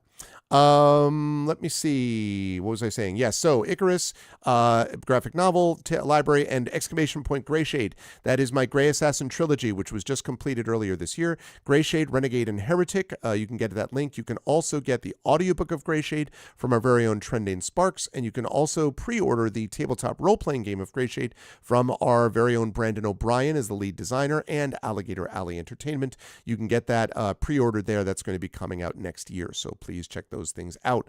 And as always, exclamation point BLM, Black Lives Matter, important to affirm and assert the significance and importance of Black lives. Exclamation point Help Now, the World Health Organization page on suicide prevention. Important to reach out to others when you need help and reach out to others when they need help as well. And exclamation point Ukraine, UKRAINE, to help the people of Ukraine as they fight back against an illegal war with bravery and courage, and send the message we will do so for others in that situation in the future. All right, with that said, we are going to, let's see, I know who we're going to raid. Okay, I see who we're going to raid, so we're going to do that, so stick around for that. It's going to be worth it. But that is going to do it for me. Thank you to everyone who made this an awesome stream tonight. Thank you to my wonderful mods, Dragon Spear, Prince Justin. Thank you to Triffity Mets. Thank you to Drew the Damager, the best mods in the business. Thank you to my Patreon supporters and subscribers. Thank you to Dragon, Prince Justin, Triffid, Drew. Thank you to Sean Black. And thank you to Sean Black for gifting a gift sub to Drew, actually. Thank you, Sean, so much for that. So thank you to Drew for subscribing. Thanks, Sean, so much. I really appreciate that. Thank you to Defective Automaton. Thank you to Happy Shrapnel. Thank you to Nonstop. Thank you to T-Bone Jenkins. Thank you to Zalvi. And special thanks tonight to my wonderful crew from Expedition from the Mysterious Peaks. Thank you to Rhiannon Held. Thank you to Toya Kristen Finley. Thank you to LaShawn M. Wannick. And thank you to Zach Clay. One sub for each powerful lung. Well, thanks so much, Sean. I appreciate it. And thank you so much to my wonderful crew that role played tonight. They did a great job. Can't wait for 2025 with them. Stick around for the raid. Right after the video, you will see that you're going to see here. We'll do the raid. Stick around for that. Otherwise, I'll see you folks here on Tuesday, December 31st, the final stream of the year on this channel, followed by the final stream of the year over on GOG.com from me. And we will do our Game of the Year show, and we'll find out what is the #1 game of the year from my playing perspective this year. Otherwise, thanks so much, everybody, and I'll see you folks in a couple of days. Stick around for the raid, and everyone, please be good to each other. Have a good night.